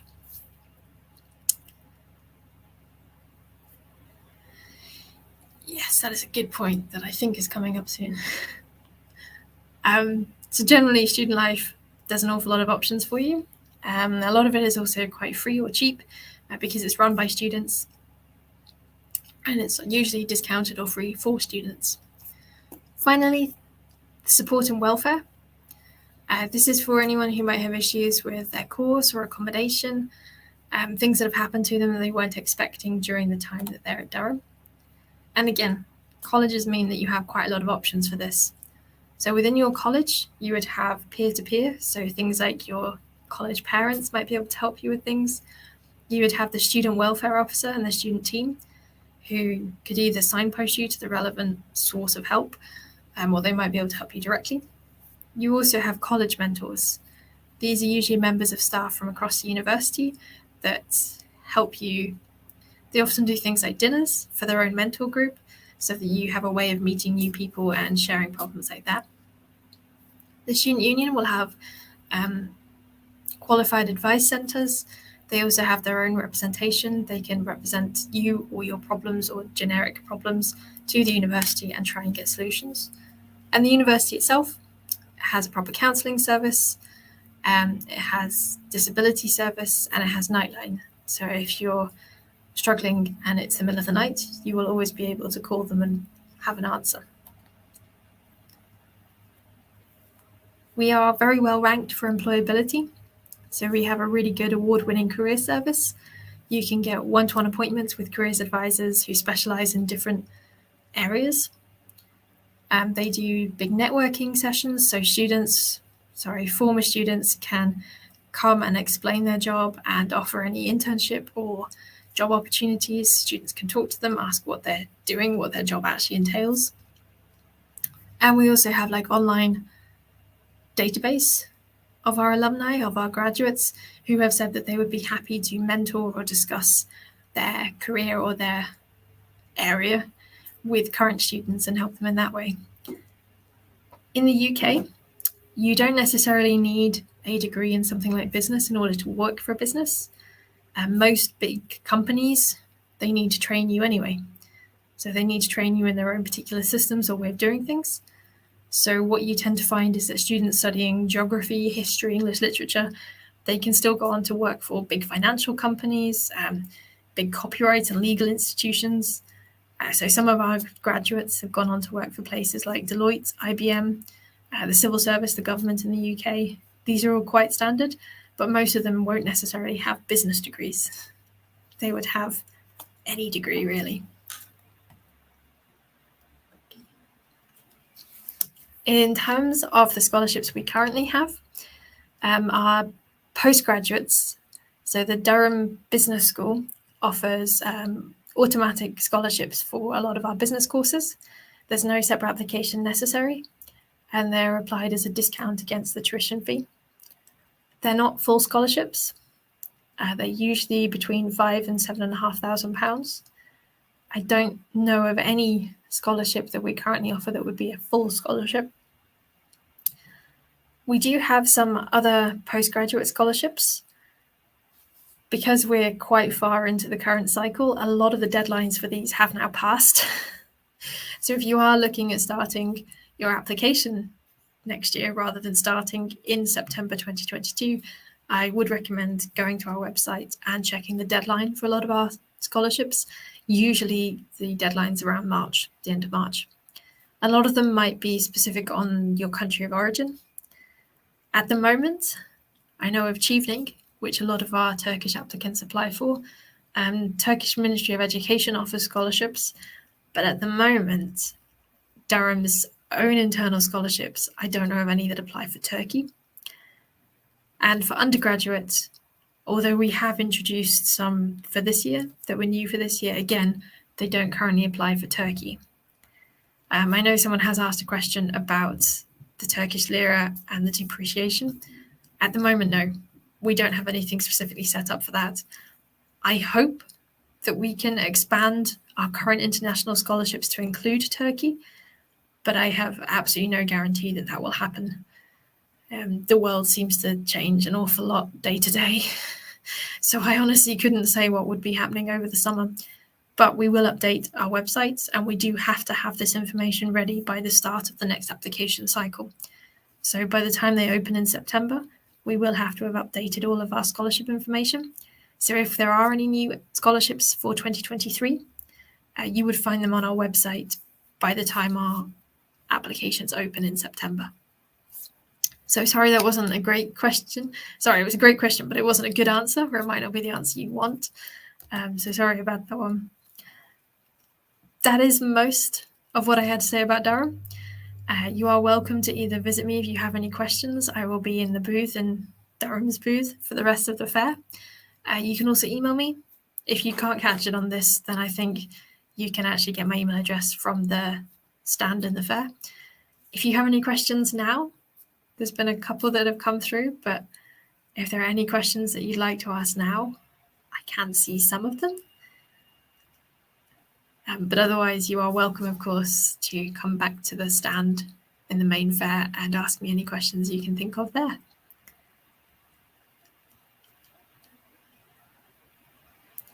Maybe give it a minute in case any questions come up. But otherwise, I hope you learned something and enjoy the rest of the fair.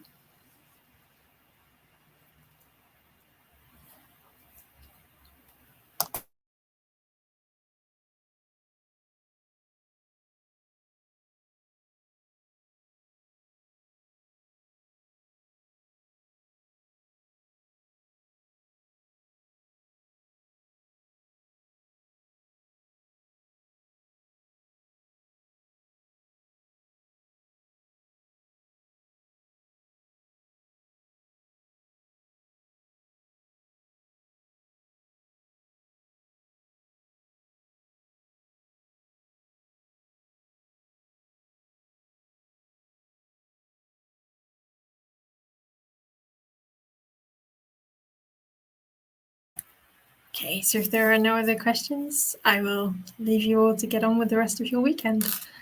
And thank you for listening. Bye-bye.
Everybody, so welcome to the UCL presentation. It's lovely to be here today.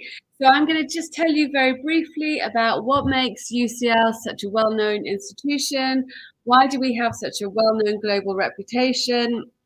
Our ranking is incredibly high, as I'm sure many of you do know. So UCL, for example, is currently ranked within the top 10 in the QS World Ranking Series. So this year, for example, we're up there with MIT, Oxford, Cambridge, Stanford, and so on. And also, if you are looking at rankings, it's always a good idea to look at department rankings as well. And there you'll see that UCL also does have, it does come within the top 10 in a number of different departments. Just to say, we've been welcoming, obviously, students from Turkey for many, many years. We're seeing more and more applications coming from Turkey, particularly postgraduate, but also undergraduate applications. So I don't know how many students are out there in the audience today, but just to say that I will also be at the event in Istanbul on next Sunday as well. So one of the main things about UCL, though, of which I'm really proud about working there, is the incredible world impact that our research does have. And this is really important part of UCL. So what we actually do at UCL, whether it's something related to medicine, engineering, the sciences, is really having a world impact, not just based in the UK, but globally as well. Just highlighting some of the major kind of research areas that have come up recently in the news. So this is the UK press, but also worldwide press. You will have seen, I'm sure, UCL academics, for example, talking about the pandemic. Our academics are, on BBC News daily, I would say, reporting on various factors related to science, technology, and also obviously what's happening now currently in Eastern Europe. But one of the points I wanted just to point out to you was the amazing breathing aid, which was created during the pandemics by UCL engineers and also UCL clinicians, so people from the medical team. So they created this breathing aid so as to keep patients outside of intensive care during the pandemic. And this breathing aid has been used throughout hospitals in the UK and has also now been used overseas. And what was really important for UCL was that they didn't sell the license to overseas companies to make the breathing aid. They just donated it. They gave it to them. So the ethos of UCL is very much about sharing knowledge and creating a better environment for all. And this is very important for you as an undergraduate or a postgraduate student, because whatever research is taking place at UCL will filter down to your degree programs. So we're really proud at UCL to have had 30 Nobel Prize winners. So starting off in the early 20th century, for example, and most recently, 2 years ago, Sir Roger Penrose, who you may have heard of, he's a famous physicist, and he won the Nobel Prize for his work related to black holes. So Roger Penrose, for example, he studied maths at UCL in the 1950s. But again, it just shows the strength of our particular departments. So UCL is known as London's global university, and that really comes from the fact that we're obviously in central London. For those of you who have been lucky enough to visit London, you'll know that it's an incredibly international, vibrant, beautiful city, which attracts people from all around the world. And UCL is almost like a small version of the City of London. So we have 44,000 students in total, of which 50% are actually from overseas. A third of our academic staff are also from overseas. So it makes for a very lively, interesting cohort of students, a fantastic kind of community in which to join. But you will hear the phrase London's global university. And, we are now the largest university in London and one of the largest in the UK. But the sort of going back to the ethos of UCL, so what kind of institution are we? So we were established in 1826, and we were set up at a time in England when education was not equal, access to education was not equal. So you were only actually allowed to go to university in England if you were a man, if you were from the church, or if you were incredibly wealthy. And our founding fathers, one of whom, our founding father was Sir Jeremy Bentham, and you can see his image there on the screen. And he was a social reformer, very well known in England at the time.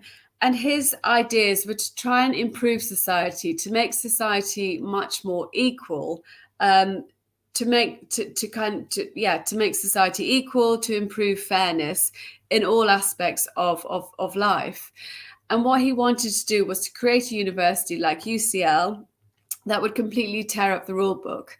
So UCL was actually the very first university to allow women into university in England, also to welcome people from all walks of life. So you didn't have to be wealthy to attend university. You didn't have to be a member of the church, for example. So it could be absolutely anyone suddenly had access to the fantastic university that became University College London. And again, that kind of that background of equality is very much part of the university today. So as I mentioned, we're a very international university, but we also try and attract students from a range of backgrounds in the UK. And we do have many bursaries in place to support students coming from different walks of life, particularly those who perhaps haven't had the opportunity to study at university before, or their families didn't, for example. And what we're focusing on at UCL, so just talking a bit about the research, is all of our research focuses upon these kind of 6 key areas of what we think of as the world's biggest challenges facing us today. So we have areas related to global health, sustainable cities, so making our cities much more greener and environmentally friendly, looking at the impact that we have on our environment. Another big area is cultural understanding. So again, that's sort of going back to equality and fairness between different cultures and so on. Human well-being, justice and equality, and transformative technology. And what we're trying to do at UCL is to make sure that our research, our teaching and our learning is going to fit into one of those 6 key areas, so the world's biggest challenges. So again, it does show that whatever you're learning at UCL is going to have an impact, is important now and in the future as well. So we are very much gearing students to obviously to be part of society in the future, but also to be working in the industries which we need now and in the future as well. So we are very much investing in our campus at UCL. So we've just undertaken, we've just started a massive 10-year building project on our main campus at Bloomsbury. So this is to really update a lot of our buildings, again, to make them more efficient, energy efficient, much more sustainable. We have a brand new student centre. You can see the image there on the right-hand side. So the student centre has actually won many awards for its design aesthetic. It's a beautiful building itself. But also for its environmental credentials. So, if you are a student at SOAS at UCL, I'm sure you will spend a lot of time in the student centre. So there's all sorts of pods and places for students to study. There are various study rooms that you can hire out as well. And it's also just a very beautiful building. It has floor to ceiling windows, letting in a lot of light. It's also, in terms of its energy efficiency, it has a green roof attracting carbon, to use the carbon to renew for electricity in the building as well. So it's incredibly environmental and a great place in which to be. But we also have a brand new campus at UCL, which will open in September this year. This is in the east of London, in an area called Stratford, where we actually had the Olympics in 2012. So this is actually an emerging hub for education, culture, and the arts. And not only is UCL campus going there, but also London College of Fashion, BBC Music, the V&A, which is one of the most an amazing gallery museum in London, and also Sadler's Wells Theatre. So it will really be a centre for arts education moving forward. And we're expecting this part of London to really generate and grow. And I'm sure in years to come, it will be kind of one of the central places to be in London. It will attract lots of students. There will be on site currently at the moment, there is halls of residence, there's a cycle path into central London and connections with the Bloomsbury campus as well. But importantly, what the sorts of programs that we will be teaching at UCL East are new cutting edge programs. So again, UCL is very much at the forefront of new ideas, new ways of working, new ways of thinking, and also obviously new technology, new resources, all these sorts of things. And the programs, which initially start with postgraduate, are programs related to robotics, artificial intelligence, for example. We also have some really interesting courses related to global health. There's an MBA, for example, in global health management. There's also programs related to sustainability, urban planning, those sorts of areas. And there will be undergraduate programs as well joining over the coming years. So do look out for that. And for those postgraduate students in the audience today, some of the programs that you apply for at UCL may actually take place on the East London campus. So, sorry, I've just got a cold. We've also got again, this is the Francis Crick Institute at King's Cross. This is a fantastic medical facility. It's there for cancer research and biomedicine, and this is shared with other colleges such as Imperial College London and King's College London. So again, that's three amazing, brilliant universities in London working together to obviously improve cancer research, and there's funding also from the UK government. And also one of our other major faculties, the Bartlett Faculty of the Built Environment, which again is very popular with Turkish students. They recently, well, over the last 2 years, they relaunched and rebuilt, restructured their building. And again, this building has gained various awards. It's an amazing, beautiful place.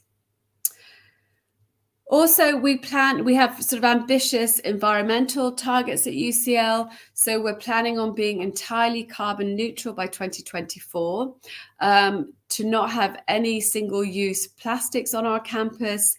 And we're also currently now proud to say that 100% of our power is derived from renewable energy. So again, you know, areas related to the climate crisis, sustainability and the environment are very much at the core of UCL today. So just looking at the faculties, for example, so we have 11 different faculties at UCL. You can study just about everything there. The only courses that we don't offer are veterinary science, for example, but we have courses, lots of engineering programs, medicine, life sciences, arts and humanities. And I think, you know, as I said before, the most popular programs in Turkey tend to be areas related to management, architecture, and engineering. So we do receive a lot of applications related to those particular subjects. But it's not all about study. Although academics is obviously incredibly important, life at UCL. So the map that's coming up now is our main campus. So this is the Bloomsbury Campus, which is based in central London. So you can see it there, it's beautiful. There are green squares, very historic, a very historic part of the city. It's right behind two major train stations, King's Cross and Euston. Very close again to universities such as SOAS, Birkbeck, King's College London and LSE are about a 15 to 20 minute walk away. So the Bloomsbury campus is very much a campus experience, even though obviously based in central London. Everything is on that campus, whether it's the lecture theatres, cafes, refectory, our libraries and so on. They're all based there on the Bloomsbury campus currently. And then obviously those new postgraduate programmes will start on the East London campus in a couple of years' time. So this part of London is very much the heart of intellectual and literary London. So not only have you got those other universities close by, but also major institutions. For example, the British Library is just across the road from the UCL campus. The British Museum is a 5-minute walk away. And all of these facilities are free for everyone to go into. So it's amazing to be at this campus surrounded by all these incredibly important academic and cultural institutions, not just important in the UK, but globally as well. So scholars will come from all around the world to this part of London to visit the British Museum, to look at the British Library. There's also the Royal Institute of the British Architects, RIBA. They have their offices and institution very close to UCL as well. So really inspiring and interesting place in which to study. We also have two brilliant museums at UCL. So we have the Grant Museum of Zoology, which has thousands of specimens. You can see a student there looking at, I think she's looking at slides. We also have the Ucl Art Museum. So this is the Flexman Museum, which houses lots of which is quite a famous museum related to art, design, sculpture, for example, over a period of time. So again, all of these museums are free access. But one thing that we do definitely offer at UCL is we do have a very strong sense of community. And although, as I mentioned, we have, we're a large multi-faculty institution with 44,000 students, we do attract very like-minded students. So I think, we want curious minds. We want people who stand out in their field. we do want people who want to contribute to society, who are looking to perhaps challenge as well the status quo, who don't perhaps accept everything as it is, and who want to make improvements, not just obviously for themselves, but for everyone. That's very much the kind of ethos at UCL and the culture of the institution. And I think also because we attract obviously so many international students, which is brilliant, there's a very kind of strong community spirit. People are very friendly on campus. People are very interested in the countries that people come from. It's a very kind of warm and friendly and inviting campus in which to be a part of community. So although obviously we're huge, you will definitely find your group of friends across all different areas of the institution. So in terms of accommodation, so we guarantee accommodation at UCL for all of our first year students and obviously for master's students. We have 26 different halls of residence based around the campus. So they're all mainly within a mile of the main campus at Bloomsbury. So you can walk to university, which is very common in the UK. It's also a great way to get to know the city by walking around London. There are different types of accommodation, so you can have catered, self-catered as well, plus also different prices, so depending on your budget. But some halls of residence are very close to the Bloomsbury campus, right next door, for example. You can only select accommodation once you've actually been offered and then have firmly accepted your place at UCL. And then you'll be given an option to choose from the various different halls of residence, and you normally select 2 or 3, and then you're put into one of the halls. So usually for students, particularly undergraduate, we definitely do recommend first year students. Postgraduate students, again, if you've got connections in London, you may wish to not live in the halls of residence. But I do definitely think for coming to the university for the first time, to the UK for the first time, or living and studying overseas, having that kind of community right there on your doorstep of other like-minded students in the same position is really valuable, and it can really help you to settle in and feel better and to feel kind of part of the community quicker. So as I mentioned, in terms of our size, so 44,000 students, international staff 35%, so that's a third are from overseas, and nearly 50% of our students are from overseas as well. And we literally do have students from all around the world, so we don't have one dominant nationality on campus. I think you're guaranteed to at least meet 10 to 15 different nationalities by being at UCL. We also have a very sort of lively student societies and clubs. So we have over 300 different societies. Again, these range from things like there's the Harry Potter Society, gaming society, to political societies, for example, plus also country societies. So we do have a Turkish society at UCL, which they put on some really lively and interesting cultural events. They also work quite closely with the Turkish community in London, which is really helpful in terms of searching for jobs and so on in London while you are a student and afterwards. But all of these societies, so during the first week, there's Welcome Week, and this is when you have the option to start joining these different societies. And you can also start your own societies at UCL and also other universities. We also have, amazing sports facilities. So although we're in central London, we actually do have a gym, also an indoor swimming pool right on the campus. Again, that's for students to use. You do pay a membership, but it's fairly reasonable. And then we do also have our own sports fields, and these are based about sort of probably about a half an hour train journey from the main campus in northwest London. And that's where, particularly on Wednesday afternoons, that's when our sports teams meet, whether that's football, hockey, rugby. We also have tennis courts. all sorts of things on campus and at the playing fields in the northwest of London.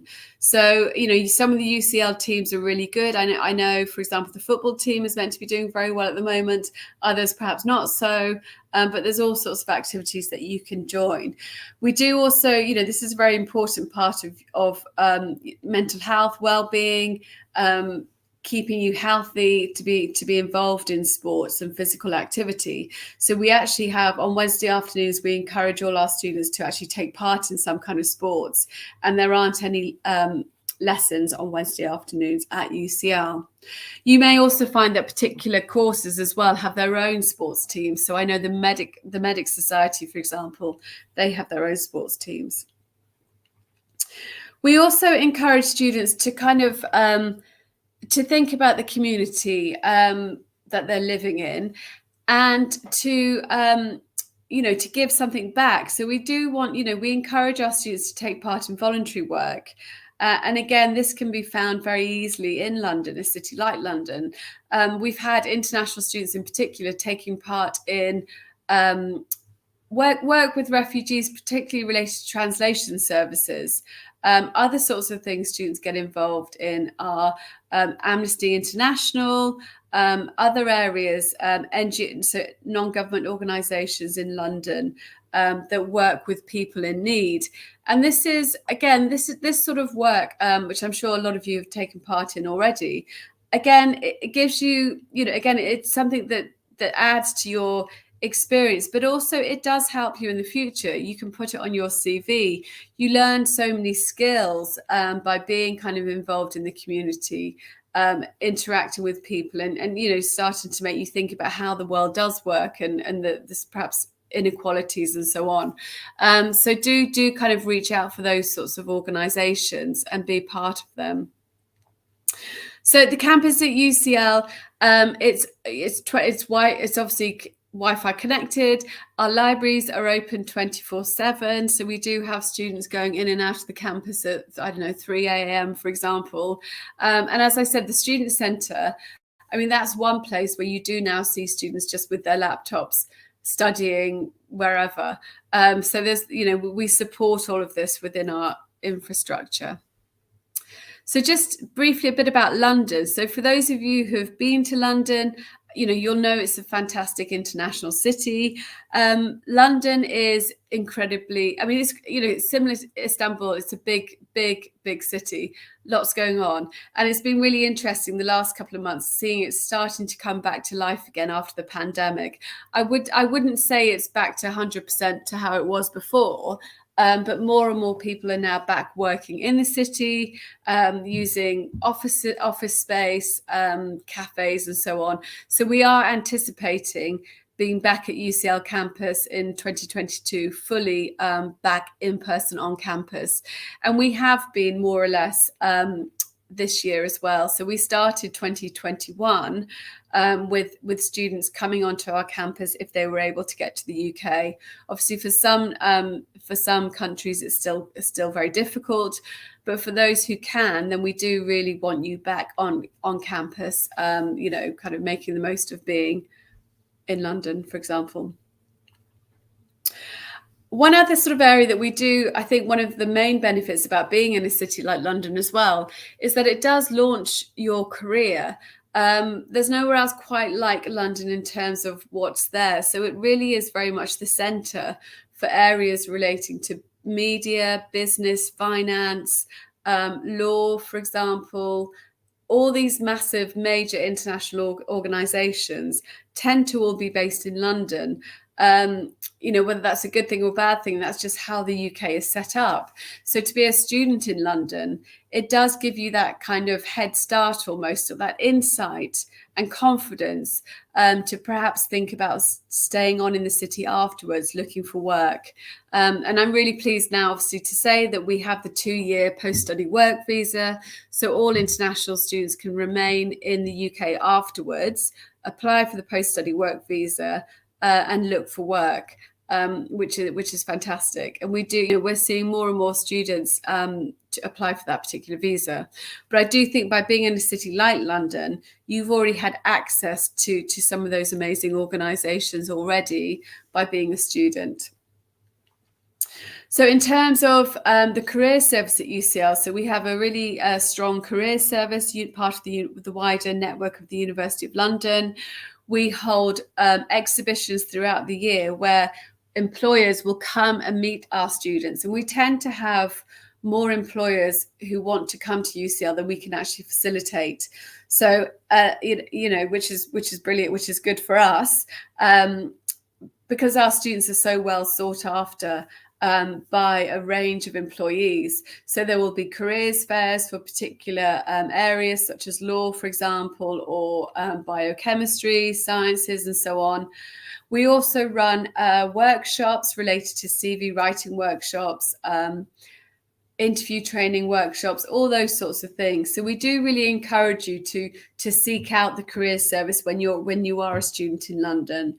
And again, as I said, there are networks within the Turkish community in North London.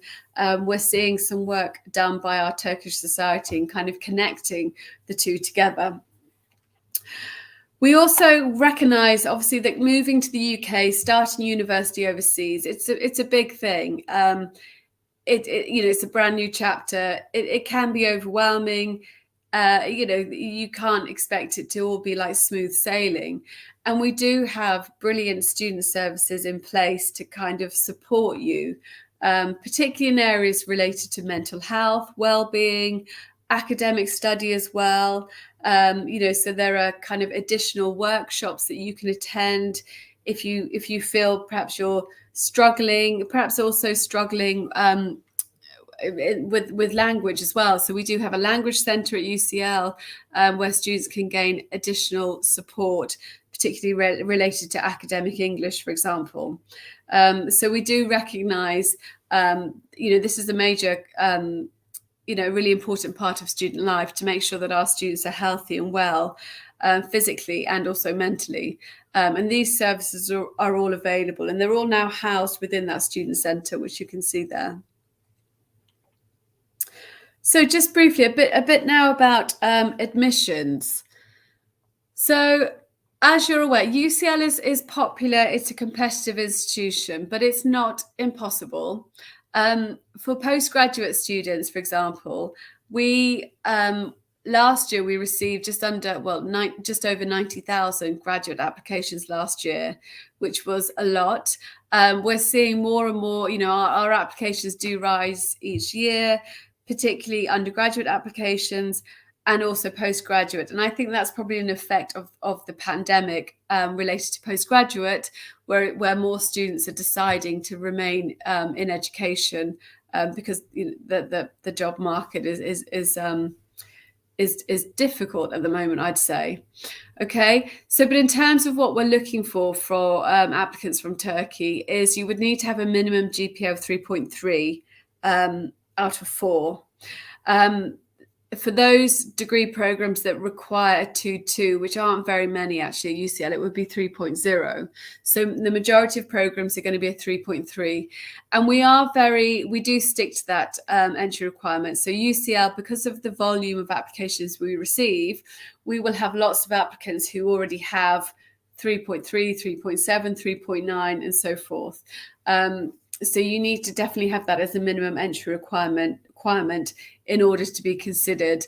I'd even say those of you who are 3.1 or 3.2, again, I wouldn't consider UCL because we can be very strict with that particular minimum entry requirement. In terms of English language, most of our programs would be 7 overall in IELTS and 6.5 in the subscores. However, there are some differences as well. Okay.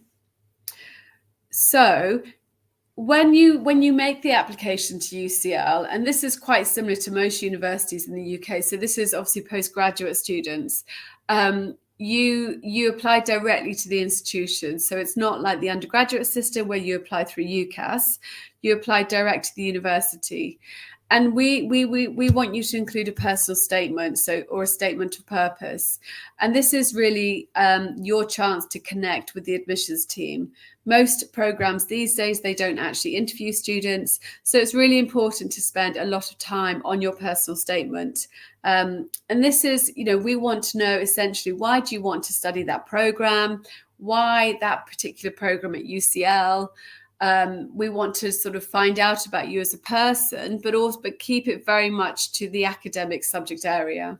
So the sorts of things, do your research on the program, make sure you understand the different modules which are available.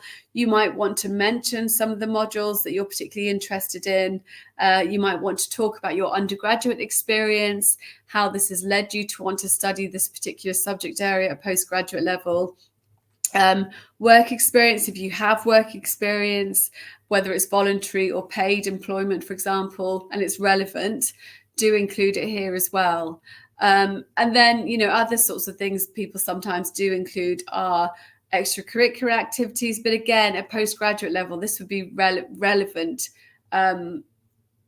extracurricular activities. So it could be things like volunteering or working, mentoring students, for example, or something like that, and sort of picking out your skills from that. Most master's programs will include a dissertation or a project if you're in the sciences, and you might want to discuss what you intend to study in your dissertation, what you want to continue in your research in, and this could be something from your undergraduate degree actually. Again, okay. For those of you, perhaps if there's any PhD applications out there in the audience, this system, for PhD at UCL, you are required to kind of contact a potential supervisor beforehand. So you can find out from the particular departments that you're interested in who the research admissions tutor is, and you can contact them directly by email and just send them a very short statement, so a couple of sentences about your intended area of research. And they will then see if there is actually anyone in the department who could potentially supervise you. So you don't have to have completely firmed with a supervisor, but you do need to make sure that the department can support your area of interest, your research, before you actually make the application, because the application for PhD obviously involves a research proposal. Again, it's not a huge piece of work, but it's significant in that, you don't want to kind of submit the proposal when there's absolutely no chance of finding a supervisor. There is also a fee for admissions applications. So most applications are around between £90 to £160, depending on the course. And again, this is why I do say to students, if you're really well below the 3.3 deadline cutoff, don't apply to UCL. Don't waste the money on the application, because I just don't want to see students lose that money, which is a significant amount of money. So really, be realistic. UCL is a fantastic university. It's incredibly popular. We really want to kind of welcome students to our campus, but it is competitive. So you need to be very realistic in what you're applying to. So with the process again, so you apply online, including that personal statement. You also need to have two references. Normally this would be 2 academic references, particularly for those of you who have recently graduated. And the references, you need to supply the email address of the referee, and this needs to be an academic email address. And it's just really important, when you are thinking about doing a postgraduate application, to notify the person that you want to write your reference well in advance, so that they can prepare, they can put your reference together, so that when you do make your application, the admissions team can contact your referee, and they will then be able to almost immediately or within a couple of days send through that reference, because there is a time limit on sending that reference. And we often see applications slow down. The whole process does slow down, and that can have impacts on applying for a visa because references take a long time to get in. So you really want to be kind of well organized when you do make your application. We do have a deadline, which is the end of March, although some courses will continue beyond March. But we encourage all applications to be in by the end of March. And I would encourage students to start applying really as soon as possible. So that would be in the autumn. Try and get your application in by January for the March deadline. It can take a while to receive an answer from UCL. This could be anything from up to 2 months, possibly even slightly longer. So just be aware of that. That's just something to consider. And then in terms of applying for your visa, obviously you can't apply for your visa until 3 months prior to starting the university course. But you do need to have an unconditional offer before you can start the visa application process. So we see students all the time trying to get everything together last minute, and it just becomes very stressful. So do kind of plan your entire application process. Okay, just finally, there are scholarships at UCL, particularly for postgraduate students. There is a scholarship finder at UCL, so do go onto the web link, which is there. Some of the scholarships, again, they're not full scholarships. The majority of them tend to give their partial scholarships.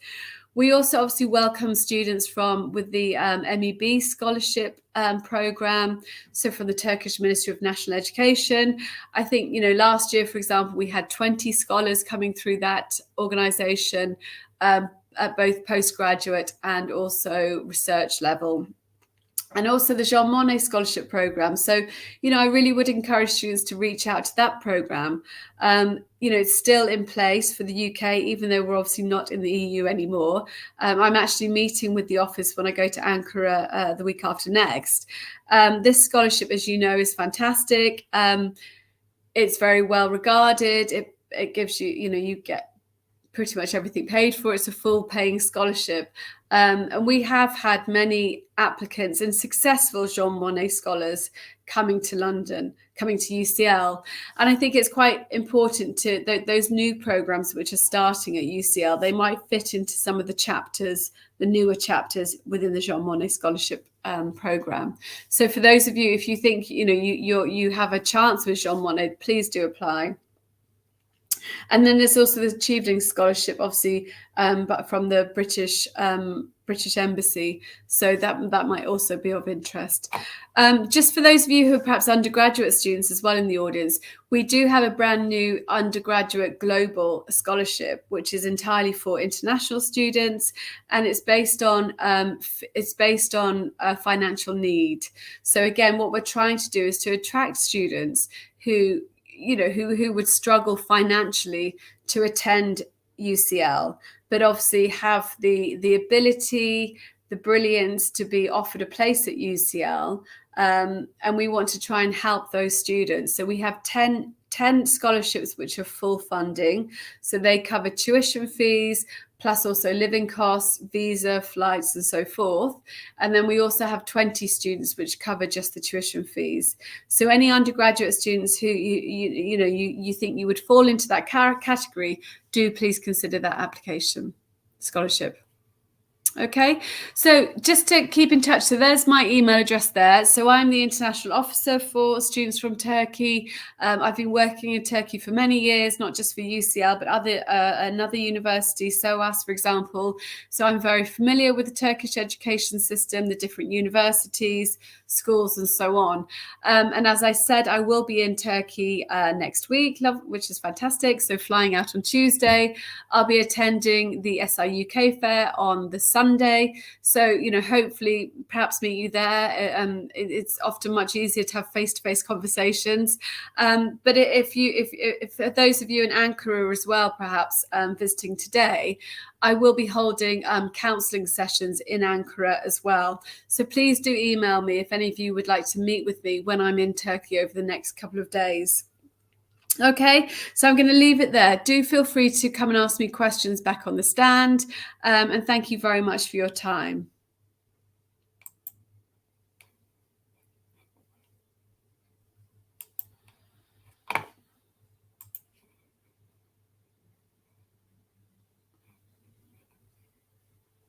I think there's a question here. Hang on.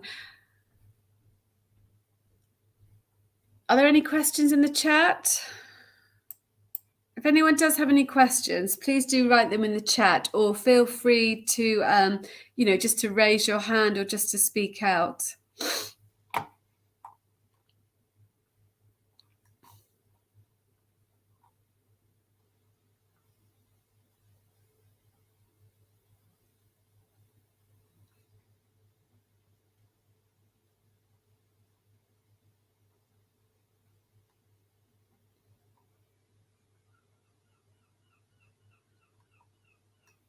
Okay, great. So no questions for now. Okay, wonderful. So I'm going to disappear, and thank you very much. I'll see you all again. Thank you. Bye-bye.